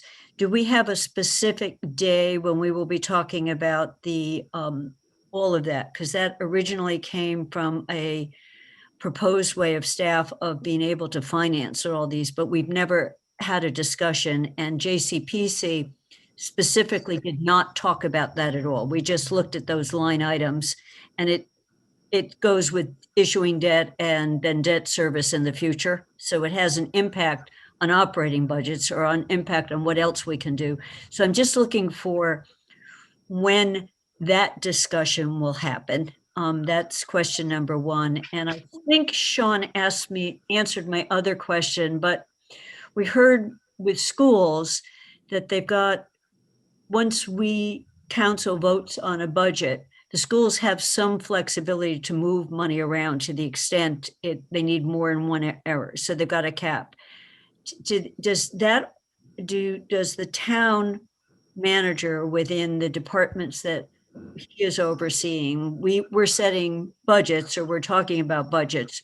Is there that same flexibility more or less? And what I heard, I think you say, Chief Livingstone, is that you live with the budget that you were given, so yes, you can come back. So everyone kind of looks at it. So those are my two questions, just on how does the second part work, but also do we have a specific day? And if we do, I think we should post it as a full council meeting, Lynn.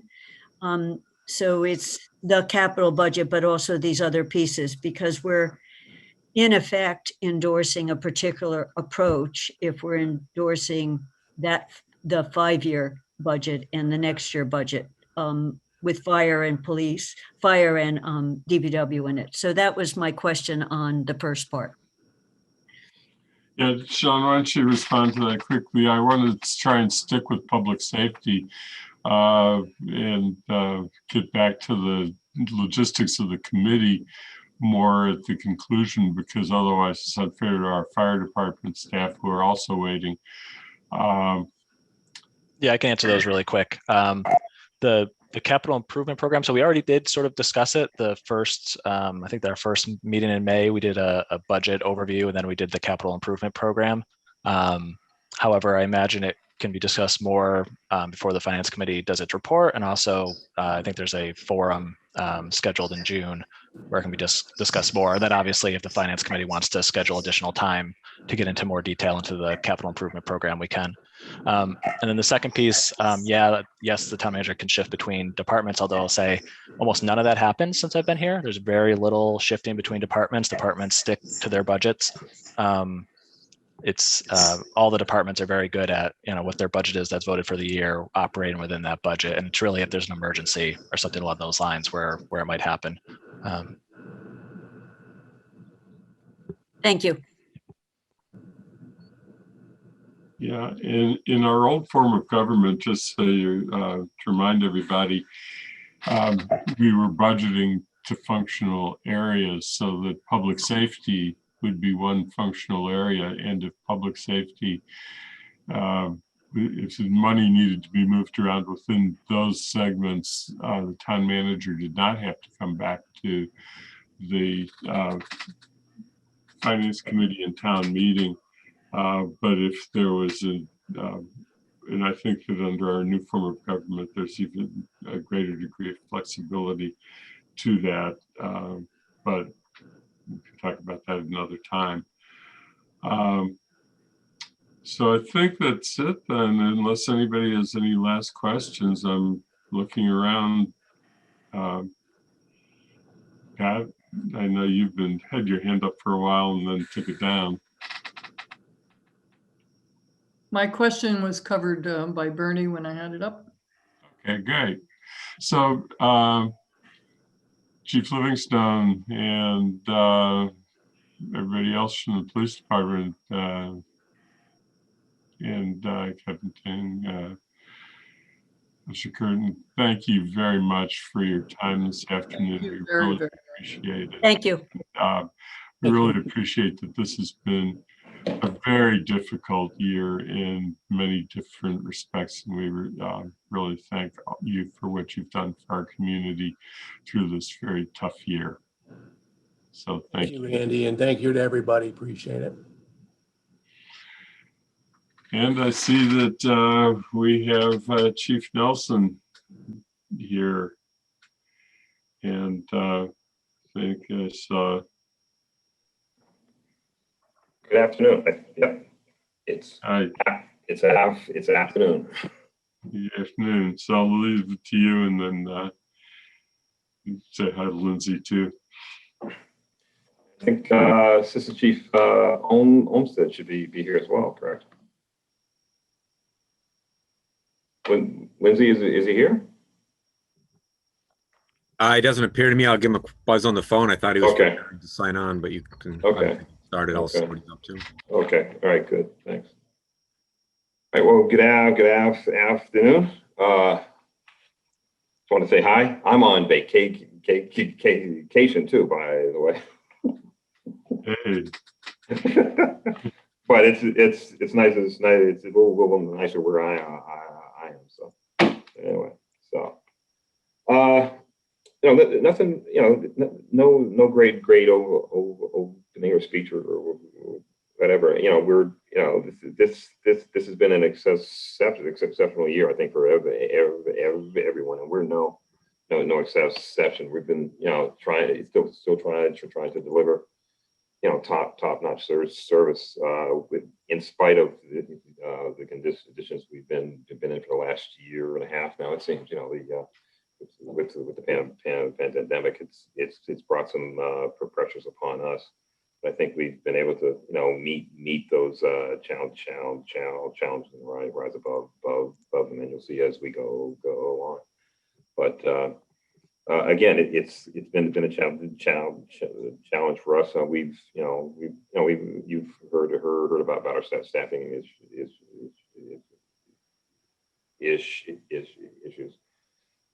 again, but we've had for a little bit now we've had some issues with folks that are out long term. And we've had a little bit of a baby boom again, so you combine those with, and it makes for a challenging process for us. But again, I think we've done a lot to meet that and rise above that.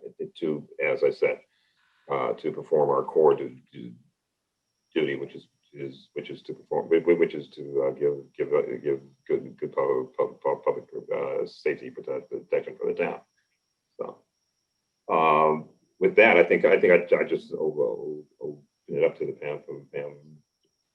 I know there are a few questions. I think there's our assistant chief. So, but yeah, so feel free to. You want me just to run through the questions, Chief Nelson? Okay. Yeah, sure. That's fine, Phil. The first couple are actually more Sonia and myself questions, and Pat submitted these about. So the first one's the ambulance fund and the increase from the amount of ambulance funds to support the budget in FY21 to FY22. It's an increase, I think, of about 7.4%.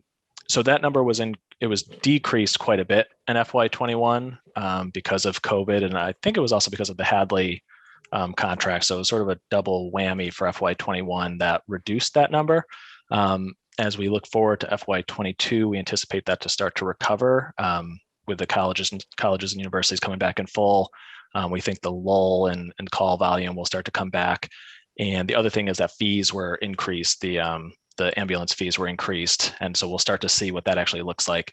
That number is going to be a little bit of a moving target for the next couple of years as we see how the fee increases play out. And then also, again, as the students come back, how that number sort of stabilizes. So that's why that increased so much for FY22, and it could continue to increase. Sonia will correct me if I'm wrong, as she always does, on the ambulance fund, which is a receipt reserved for appropriation fund. And so the way that works is we can only budget the amount of money that we actually have at the time when the budget is voted. And so Sonia, we've made the $2 million as of right now for FY22's budget, right? Correct. Okay.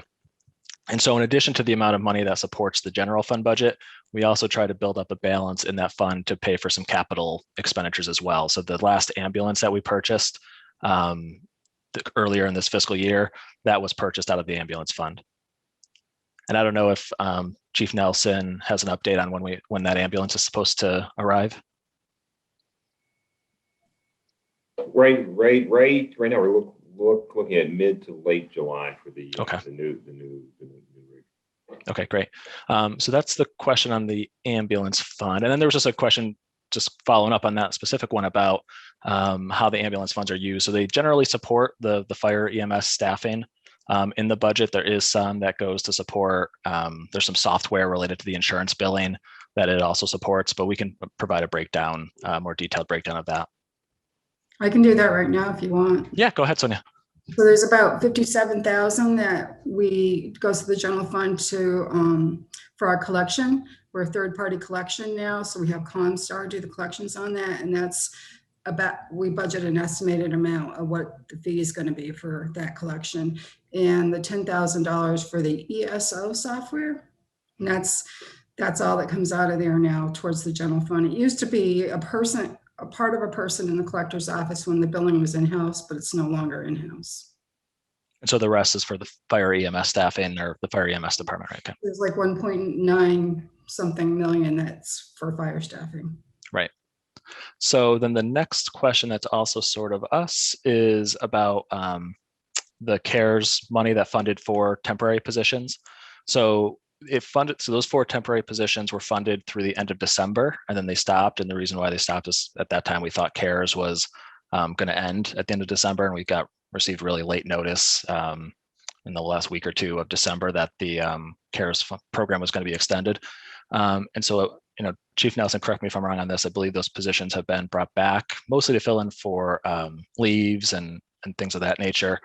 And then we're anticipating keeping them on from CARES funding as the colleges and university return. But those, because they're funded from if the funding comes from CARES, it has to be related to CARES. So we're going to have to do an evaluation in the fall to see it. What we're anticipating, there could be a bump and there could be a need for additional EMS staffing when all the college students come back. But we'll have to do an evaluation in the fall to see what that looks like.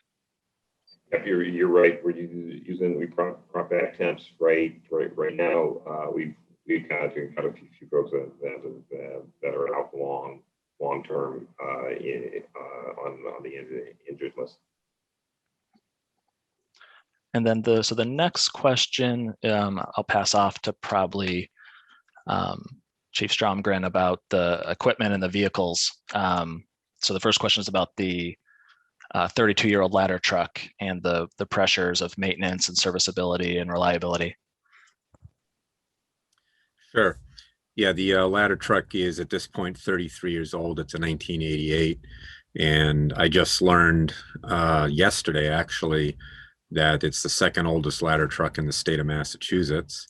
And after researching if that's true, I found that the Wareham is the fire department that has the oldest, and they just voted to replace it.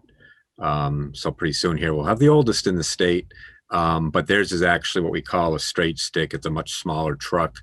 We are looking to replace our ladder platform, which is really a different piece of equipment, much heavier duty, usable, versatile piece of equipment. So we actually already have the oldest ladder platform in the state, which is not a distinction we like to have.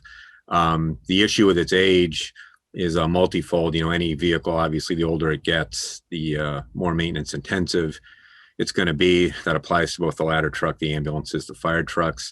The one thing that the upside on a ladder truck is we're not running it every day the way we are ambulances and fire trucks. So it's very low mileage. But when you start to get 30 years plus, obviously that isn't particularly relevant anymore either. It's body corrosion and just dated equipment. So when a truck gets that old, what we find is an increase in repairs. And then doing those repairs both take much longer to accomplish and are much more expensive because the parts become much harder to obtain. So there's weeks delays at the vendor to get the parts and then to get them in. What that translates into is downtime. The cost of a repair, and this really carries over, Sean, I think, into what's the next question, which is just the overall ambulance, not replacing ambulances on schedule.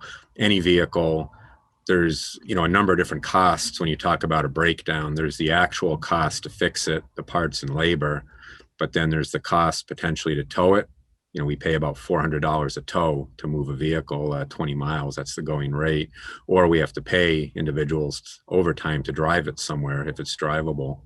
Then there's the cost, certainly of the admin time to arrange for all those repairs, purchase orders, et cetera.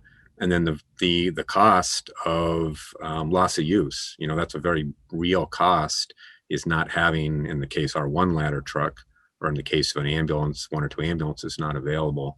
So you have to look at that. So when you look at the ladder truck, back to that topic, last year, rough off the top of my head, that was out of service about 3 to 4 months that it was not here available. And in fact, right now it is not here available. It's at the repair shop. So when you get to be a truck that old, we're talking, months that it's not available, 25% or more of the year. So that's a very real concern, as well as the actual cost of fixing it. And right now on that particular truck, the two components of it, the generator, the onboard generator to provide lighting and other things, is out of service and unrepairable. They can't get the parts for it. And likewise with the breathing air system, that's out of service and not cost effective to repair. So it's already operating below its full capacity, even when it is here in service. The last part of those questions were, wouldn't it be cheaper and over this range of costs to replace it with a new truck? What and why hasn't something like that been budgeted? I mean, I can only speak to half of that, which is, yes, we've had it on our 5-year plan now for about 5 years. We've put it in the budget capital requests the last 3 years, because we do feel that both for cost and reliability and usefulness, it is time to replace it. In terms of why it hasn't been funded, I'll also defer that to Sean or one of the others. Yeah, I know it's on the radar for the Joint Capital Planning Committee and for us in terms of thinking about capital. I know Chief Stromgren, you did some research into sort of the history of the ladder truck and how the town came to get it in the first place. I don't know if you wanted to share some of that, because I think it's interesting. It might be something we have to consider going forward. Yeah, I mean, I think unfortunately what I found in my research was what I was afraid was an urban myth, was that Amherst College had paid for part or all of it the last time in 1988. In picking the brains of people that were here back then, former chiefs and assistant chiefs, what I found is that was not the case. I guess that was discussed, but that didn't actually occur. The town actually did buy that truck outright. I guess if you go back to the previous ladder truck, which was in 1953, there was some kind of funding obtained, I think from the university at the time, but that's so far back now that I really can't give you any details. So unfortunately, even though a lot of us had in our head that there had been some collaboration 33 years ago, it would appear that that was discussed as a potential, but that never came to be. So then the next grouping of questions is on community paramedicine. And it is the first one is, what would be some of the staffing and financial impacts in an EMS transition to community paramedicine be? We're gonna have the assistant chief on sit handle that. So the community paramedicine would not take away necessarily a lot from the current 911 emergency ambulance system we have. It would add to it. It wouldn't be a point where we would take people from shift, because we don't have enough people that are covering the ambulances that we have now. We would be looking to have a standalone person or persons work doing community paramedicine. And the umbrella for community paramedicine is pretty broad based on your area. So for example, a community paramedic in Alaska can do stitches, and that's not necessarily a very well used skill in Western Massachusetts.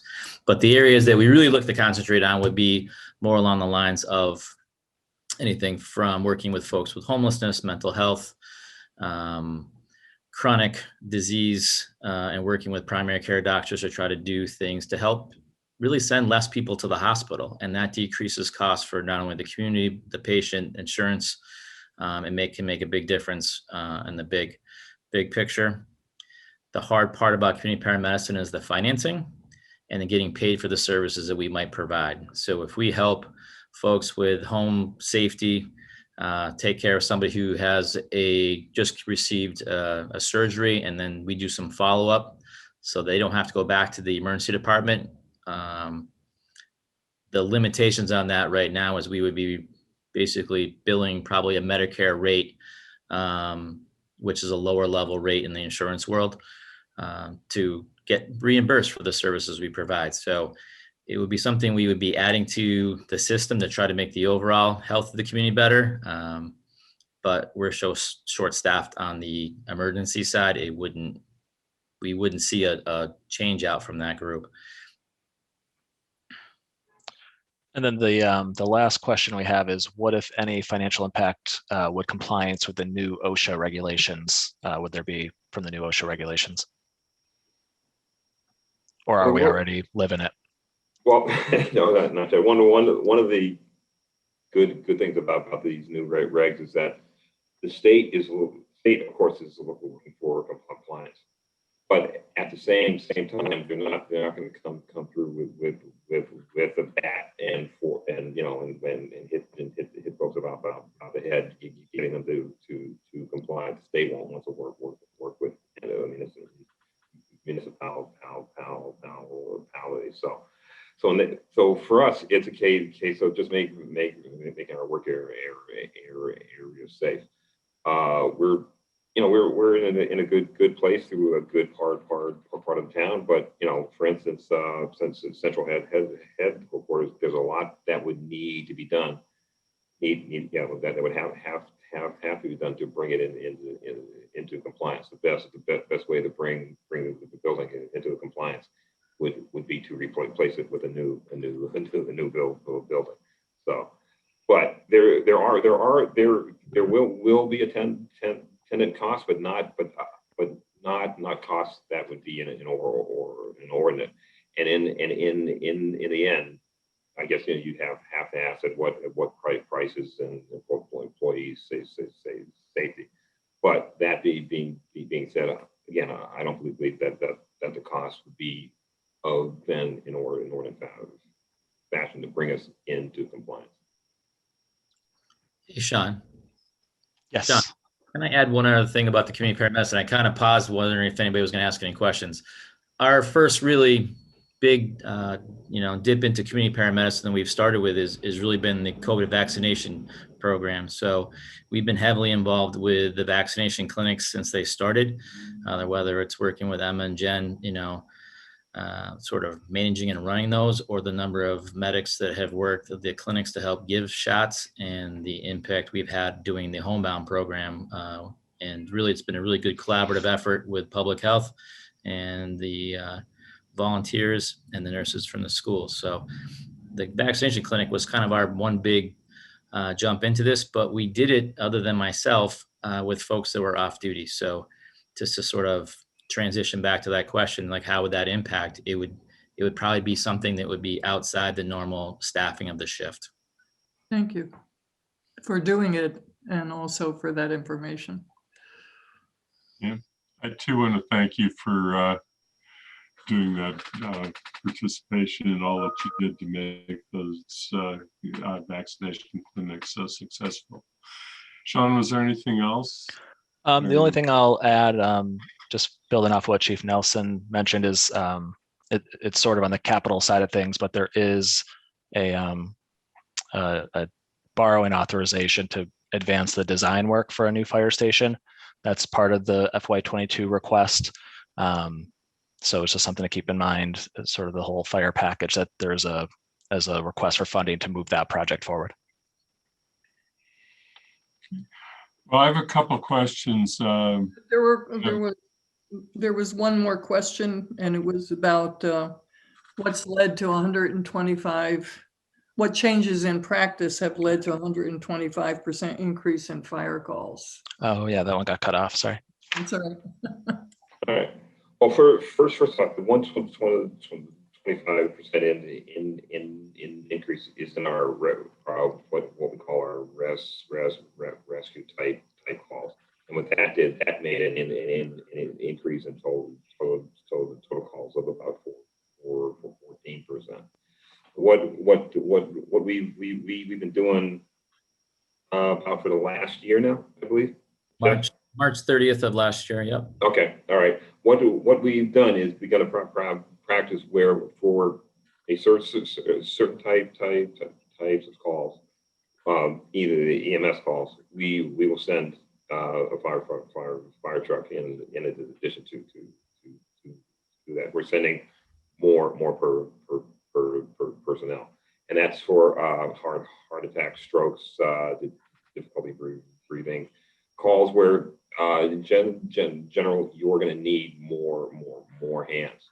So that's where those additional runs come from. And it's we did actually Jeff did a lot of research on this, and it turns out and means that we end up with better outcomes for our paid patients and our personnel. You know, you're sending more help, more hands, more eyes, more expertise to the scene to address calls.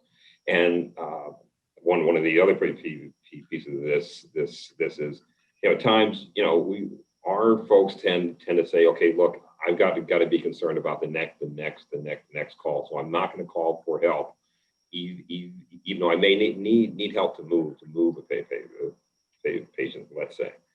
But they're thinking about, well, we may have to go somewhere else, and that type of thing. And we pushed, you know, the most important call you're on is the call you're on.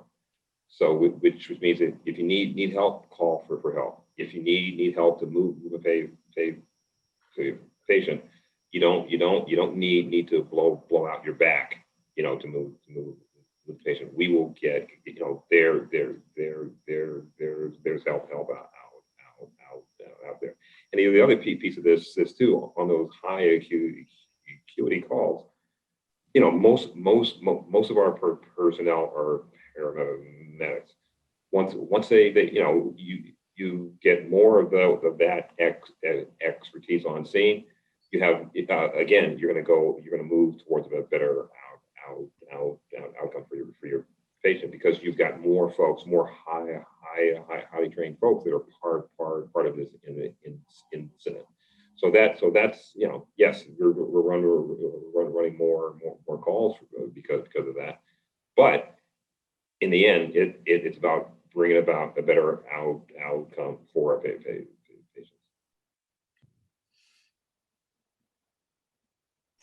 Okay. I'm going to step away for a minute, but I'm going to turn it over to the committee vice chair, Kathy, because she has her hand up and is going to use the time to ask her questions anyway. So I'll be right back.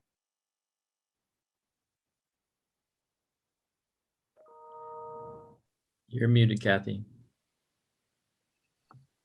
I'm temporarily vice chair promoted to chairness, and I had two questions. I'll stay with the capital side. I noticed under upcoming objectives, repair and maintenance plan for the North Station.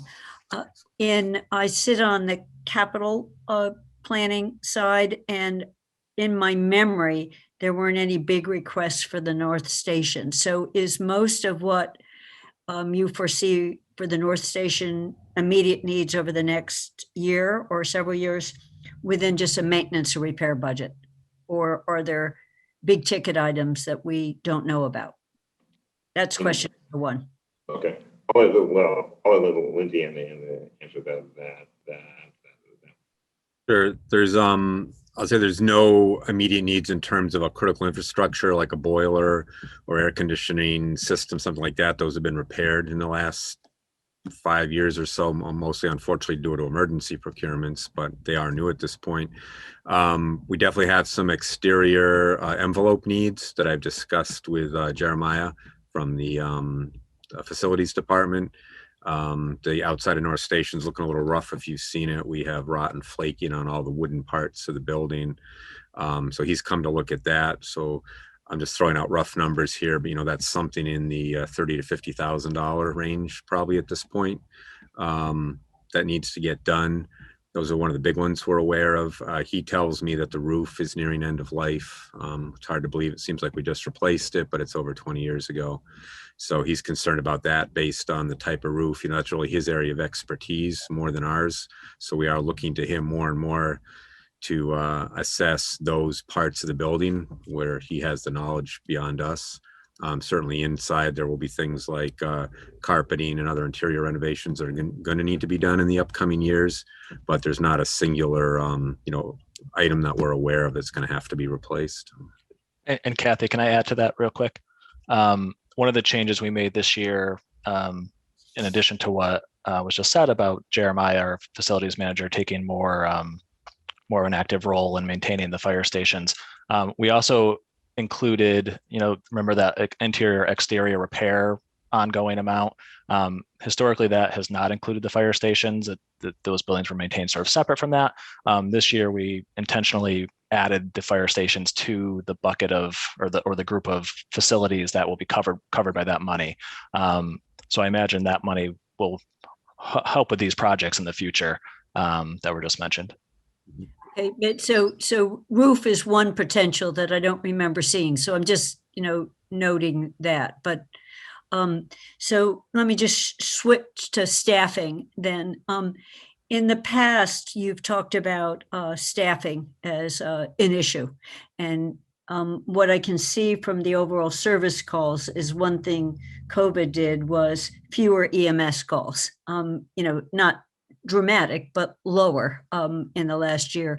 So as you look forward, I think we had asked that the town manager work with staff to update the staffing analysis for fire since Hadley left us, just on your sense of how well staffed you are for next year or for the next couple of years, because you have been in fact flat in terms of FTEs. So I just had a basic question on staffing and the need for, Lynn and Pat will remember, we asked for sort of an assessment and an update analysis of that, not saying we're sure you're short-staffed, but just an update and reassessment. So any thoughts on staffing? Sure. With even with the loss of Hadley, we're still behind the eight ball. It's like with Hadley, the water was up to our nose. Now without them, it's up to our chin now. We're still in deep water here.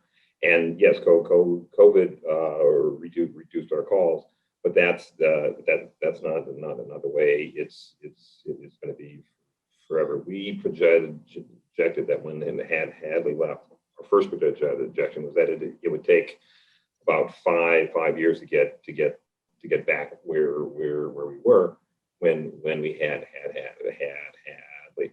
After about the first year, it looked like that projection was going to be about three years. Now with COVID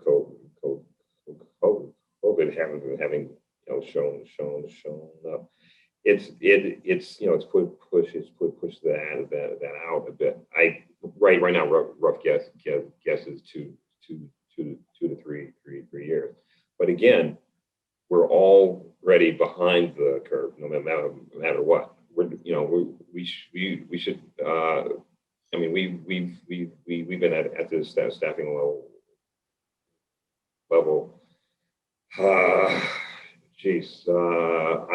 I'm thinking for at least 20 years. Lindsay, you can fine tune that for me, but I think it's been at least 20 to 25 years that we've been at this level, and that's in the end, we don't serve a small town. We serve a small city. All right. And all the studies have shown, the latest one being 2017, has shown that what we've done is we've used a rural model for an urban set, and in the end, that can't be sustainable in terms of service to the public and the effect on per personnel, be it stress, burnout, that type of thing. So it's something that needs to be addressed. And the town Andrew and I have talked about this extensively.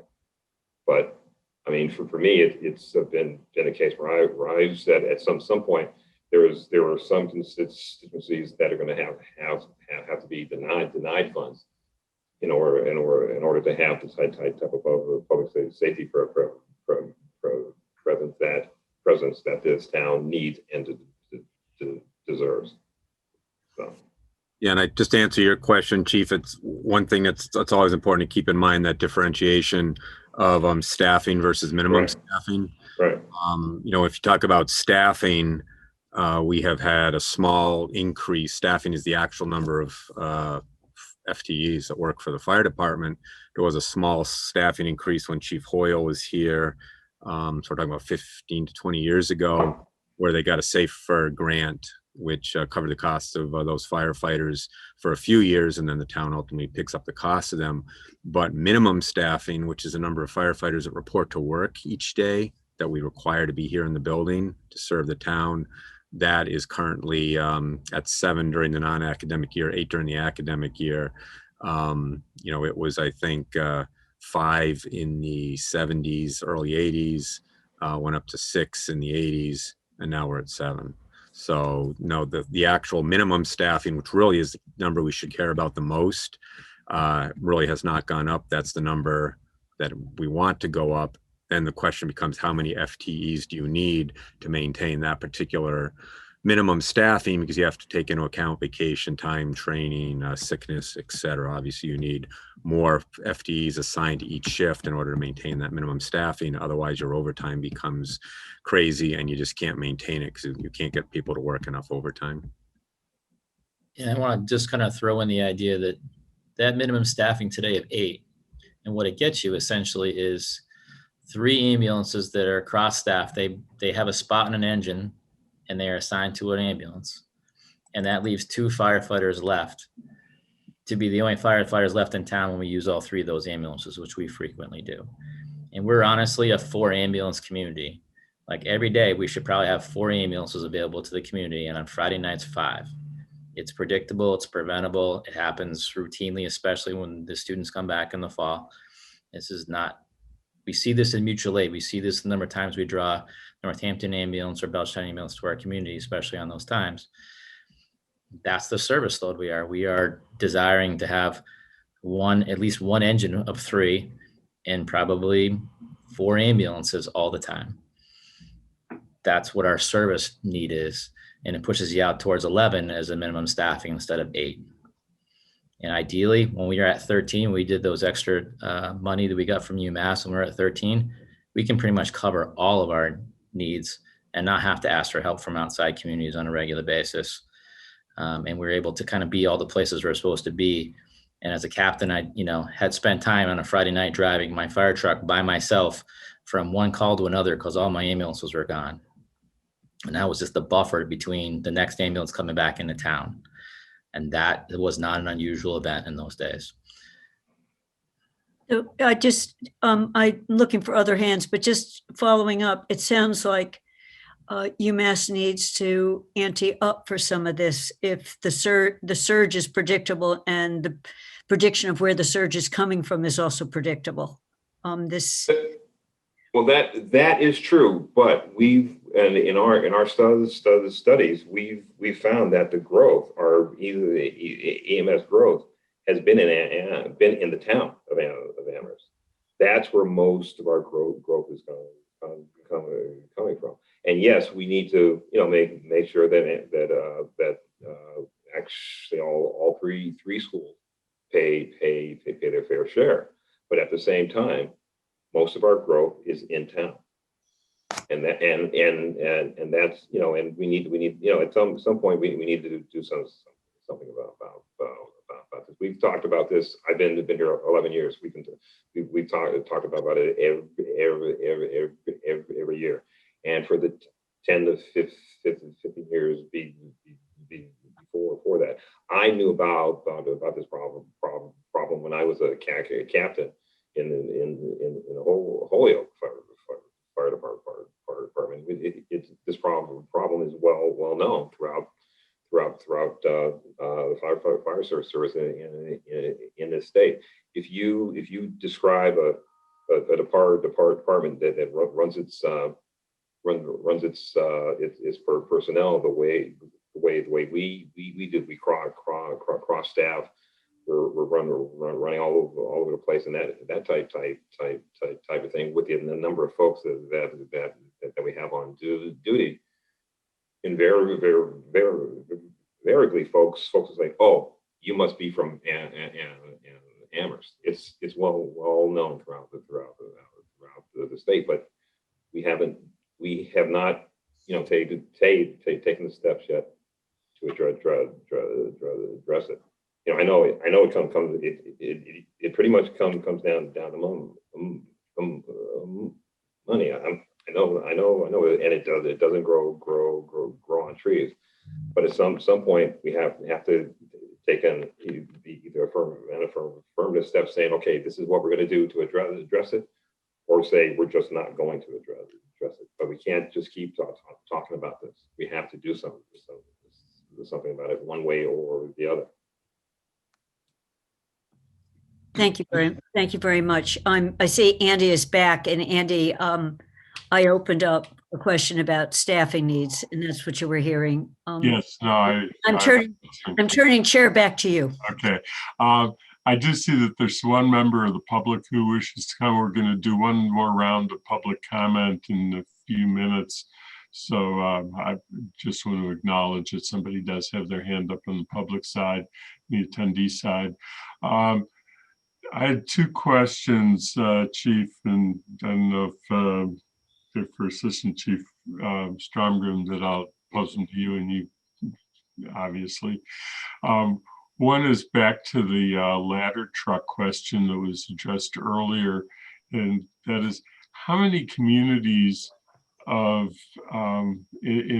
our vicinity have similar ladder trucks, and is this something that, what's the cost of it, and is this something that in other parts of the state or country can be shared by communities, or is there really a substantial need right here that we should be having our own operational ladder truck? Want me to take that, Chief? Yeah, you can start. Yeah. Okay. So, I mean, the cost is the current cost, which is based on state bid, is 1.4 million. So that's the cost of a new ladder truck today.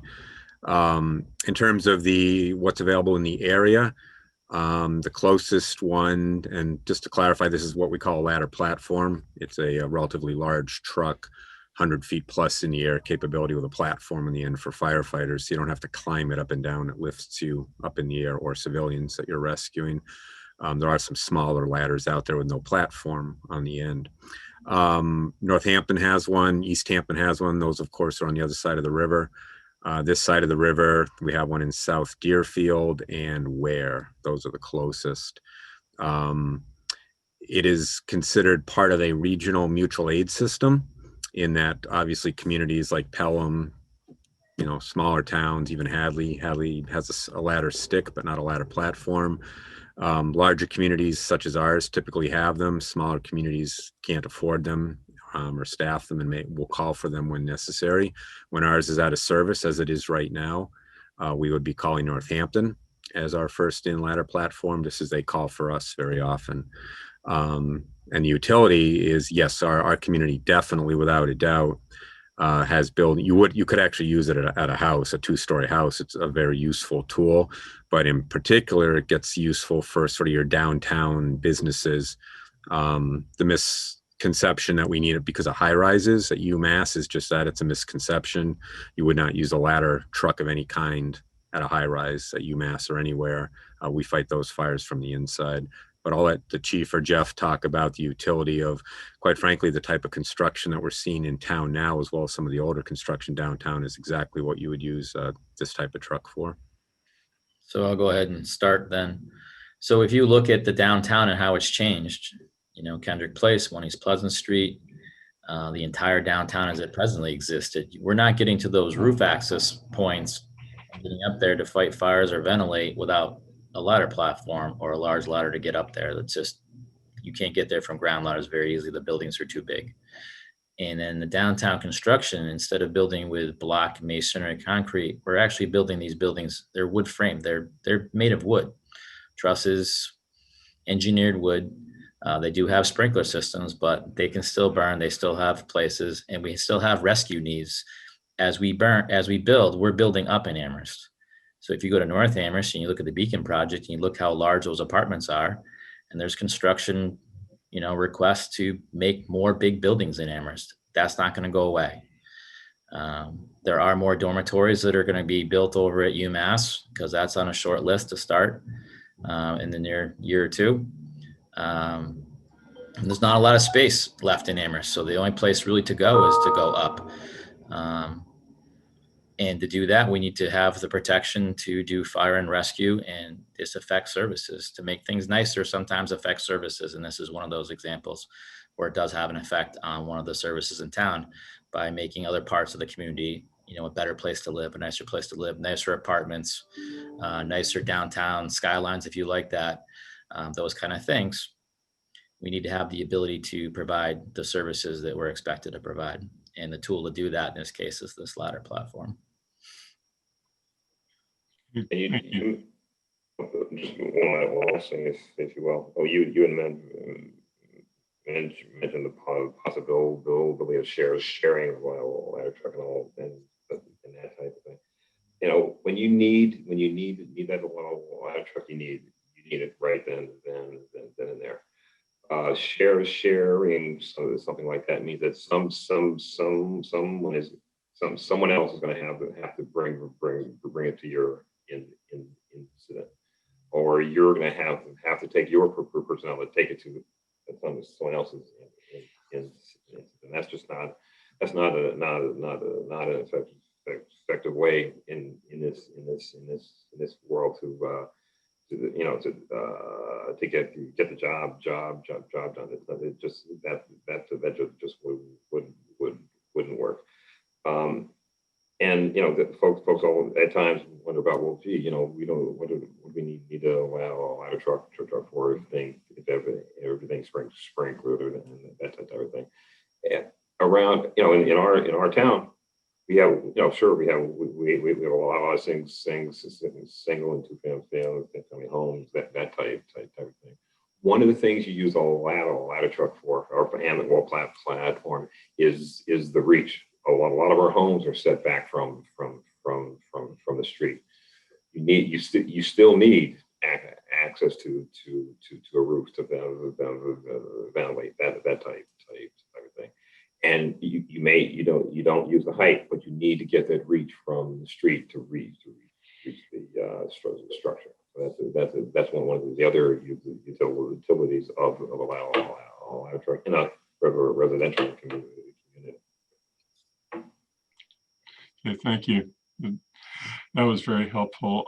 The other question I had was an entirely different subject, but it just was curious as to whether there were challenges this year to our reliance on the student firefighter force because of the university being shut down so much of the year.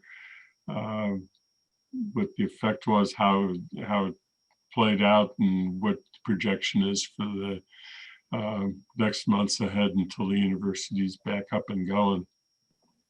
Well, I'll start, but I'll let this is Steve Strong finish because the student resources within his area of responsibility. It was a challenge. The students stepped up. We have exceptional people that join our student force, and they made it work. It was tough. It was difficult, but we took steps to protect them, to protect the department, and allow them to remain part of the department. I like to say that our student force, the folks that make up our student force, aren't your typical or stereotypical students. They're really exceptional, and they stepped up. They made changes, adjustments, and things of that nature to make sure that they could still be in service to the town. So I've got nothing but good things to say about how they went about their business this year. and the future looks positive for them. But again, I can't say enough about how proud I was of what they did this year. So, Okay. Yeah, just to give you a quick synopsis, I agree with the chief. Like everybody on the department, our full-time people have been here since day one of the pandemic, on the front line, just doing a phenomenal job in very stressful situations, especially during the early months when we didn't know where this was going or what was going on.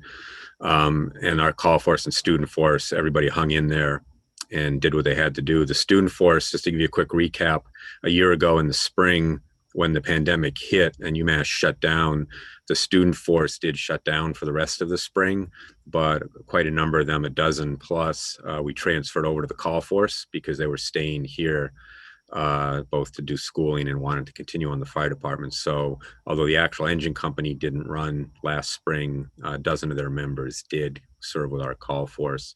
We were frankly worried for fall 20, whether we'd be able to have enough. We need a certain minimum number to make it run, but they pulled it together and they were in service with some somewhat reduced hours for the entire fall semester. And again, for this entire spring semester. So they've been here doing their job and have just successfully recruited another 12 people for fall this year, because we do have 4 people graduating and we need to get their numbers back up. So they're slated to be back in service in September, back up at full capacity. So they've really done a phenomenal job. And an offshoot of that is we talked earlier in this meeting about temporary firefighters, which was paid for by the CARES money.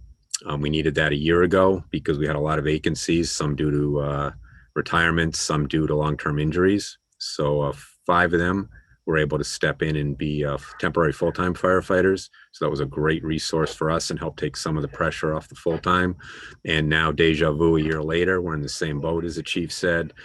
We've got 2 people that have just retired from the department and 2 long-term injuries. So we just this week started 4 new different people, full-time temporary firefighters, and those 3 of those 4 from our student force, 1 is from the call force.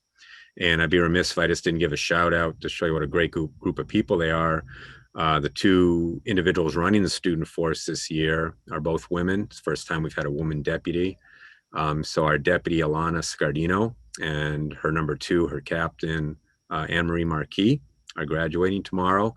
And not one, but both of them are getting the UMass Presidential Award for Achievement. That's not quite the right title, but they will actually be up on the podium tomorrow receiving those awards, which are very prestigious awards for commencement. So just a really great group of people we attract to that force.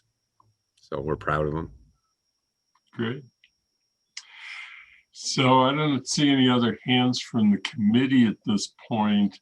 And what I would therefore like to do is go back to public comment for one last time. There's only one person who has a hand up with just named Maddie. And what I'm going to ask is just off the bat, after identifying then to let us know if it's a question that pertains to the fire department, and if not, we'll be able to thank our 3 experts from the fire department. And Athena, I guess we could bring. So hi, I don't know if your last name, or could you introduce yourself and then let us know if this is directed at a question that needs to go to the fire department. Hi, this is actually Matthew Sposito. I apologize for my Zoom title here. I wasn't intending on speaking. I'm actually on the side of the road on a bike ride. This is pertaining to the fire department. I'm also the local 1764's union president. There were comments made about the overall staffing of the department and the ladder truck. And I felt like it was important to ensure that the gravity of this situation is fully addressed. Chief Nelson said that with the departure of Hadley, we were up to our eyeballs with Hadley, and now we're at our chin. I would absolutely disagree. We are completely underwater as far as staffing goes. we haven't had a notable increase in staff for about 20 years, as indicated by Assistant Chief Strongren. And I believe that Assistant Chief Olmsted highlighted the strain that it places on the providers, as well as the untoward effects to the community. The increase in that 125% of fire engine responses to ensure that providers get to you and your loved one's side to provide emergency care. We are unable to routinely and consistently maintain that level at current funding and staffing levels. This absolutely needs to be addressed. We worked with the town to implement contract language to allow the town to hire 4 individuals back in 2018 at its discretion. No plan has been made thus far. The fire department's needs need to be addressed, and it can't be neglected any longer.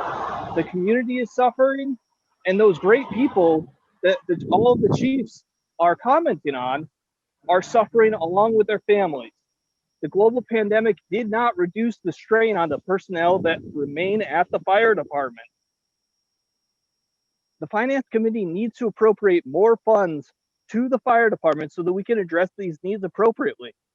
The ladder truck is out for repairs 25% of the year, and oftentimes has to be used as a transport vehicle only. The department is in disrepair, and it needs to be addressed. Town Manager Bachman has not addressed them. He hasn't even shown up to the table to speak about it. I'm sorry that that's not a question, but I feel as though it is my position that that needs to be voiced. Thank you. I appreciate your comments. Athena, do you need any more information for the minutes to identify the speaker? No, we're good. Thank you. Okay. So I Sorry. see one other hand up from the public now. Again, it's just a first name, and I assume it's Lenny, but if I'm wrong, please correct me. Hi, can you hear me? Yes. Okay, thank you for taking my call. I basically was going to say a lot of the things that Maddie just spoke about earlier. My name is Lynn Penza, and many of you may know my dad used to work for the town of Amherst as the Director of Inspection Services and Building Commissioner. And my dad was very active when he retired with Underwriter Laboratories in dealing with fire codes. And I have followed their Facebook page and the request. I've lived here all my life. And it's made me extremely sad to see how understaffed the fire department is and how long that they have waited for things to be fixed. When I see the photos posted of the conditions that the station is in the center of town, or whether that's the North Station, I'm not 100% sure. It just breaks my heart that we are living in a town where taxes are so high. This has turned into basically a small city. We don't have the amount of equipment that is needed between taking care of students. We now have marijuana dispensaries coming in that are going to even put extra stress on the police and the fire department, as the marijuana of today, is not like it was many, many years ago. I'm someone that'll be celebrating her 35th anniversary of sobriety in October. And I see that there's going to be a problem with that, as well as in a town as prestigious as Amherst.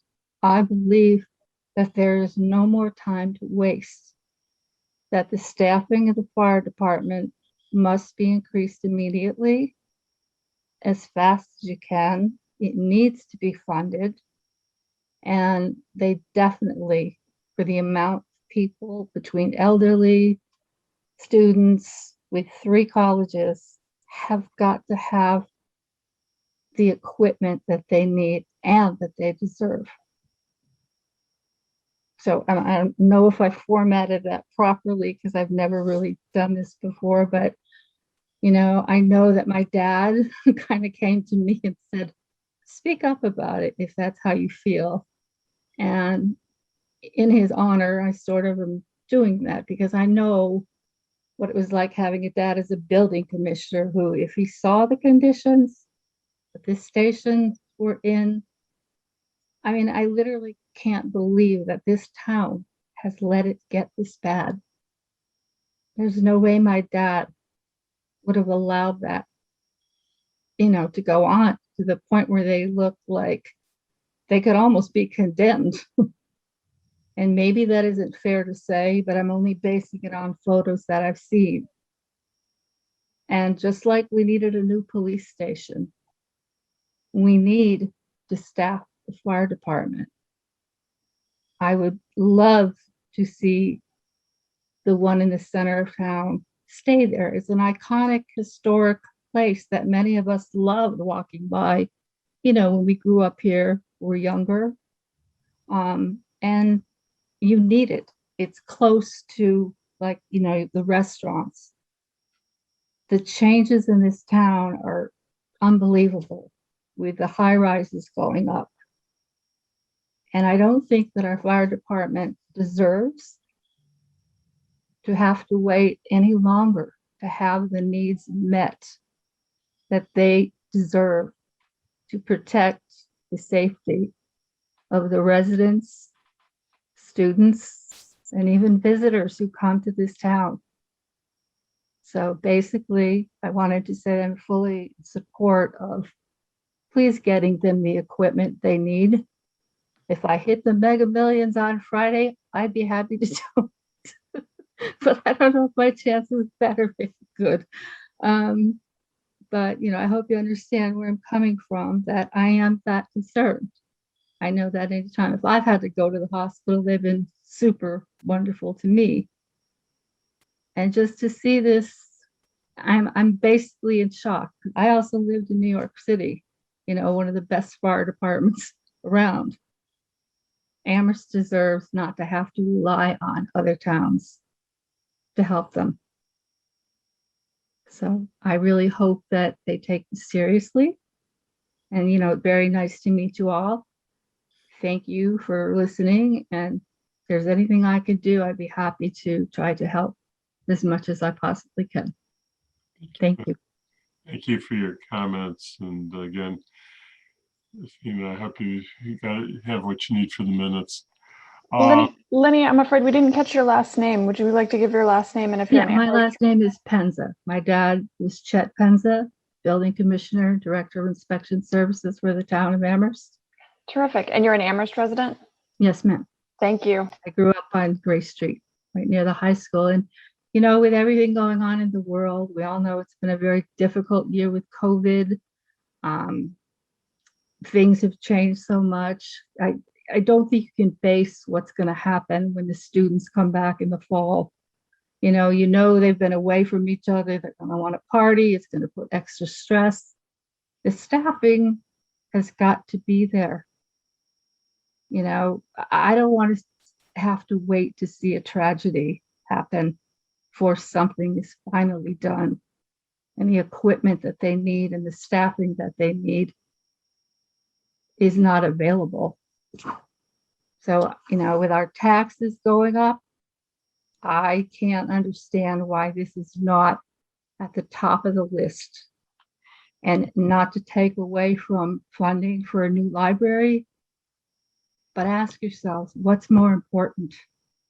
Public safety or getting a new library? You really need to put priorities at the top.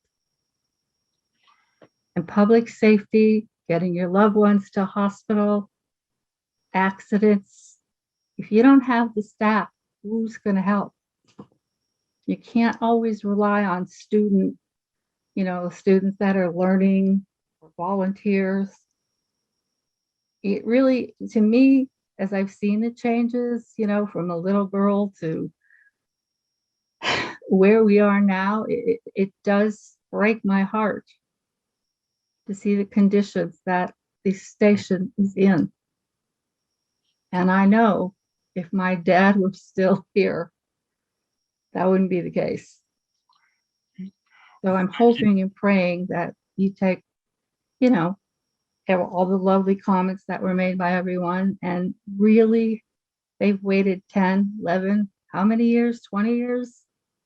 We've got to have new fire trucks, and you definitely, I agree, they've got to have at least 4 ambulances and possibly 5. And we have to find a way to fund it. Okay, well, Lenny, thank you very much. Well, thank you. I appreciate all of you. I appreciate your comments, and your perspective is very helpful. So appreciate comments from the public, and I want to thank Chief Nelson, Assistant Chiefs Stromgren and Olmsted for staying with us. We appreciate the information you provided and the perspective you provided, and will be subject of further discussion in the committee as we work towards our recommendation. Of course, we are bound in what we can do in this round of the budget year by what the charter and state law provides, that is the process for budgets in communities that are in the city category. But it is helpful for the Finance Committee and those of us who are counselors to hear from you. And so thank you very much for being with us this afternoon. Thanks for the invite.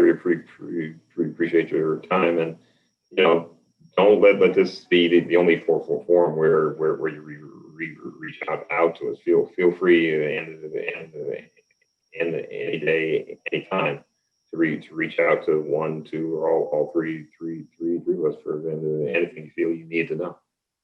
Thank you. Well, thank you. Take care. Thank you very much. We'll see you.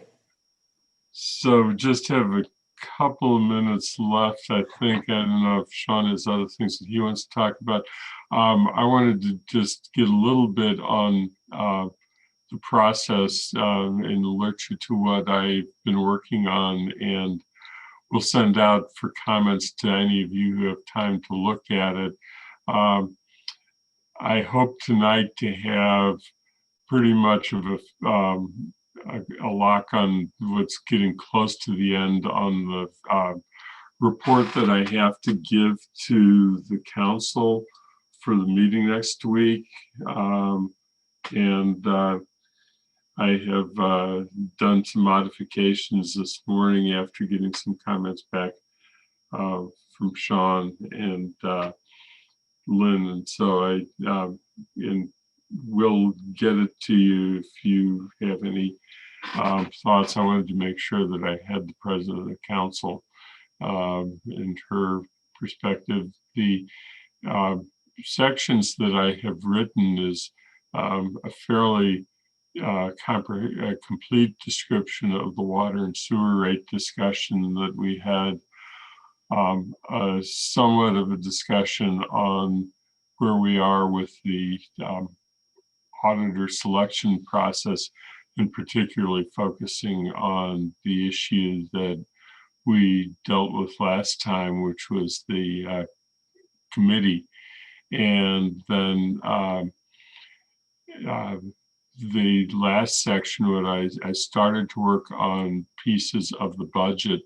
And what I was doing is, as I had said, is that when I have the submissions of the capability to do it on my own, which is really the sections that I was assigned to do sort of brief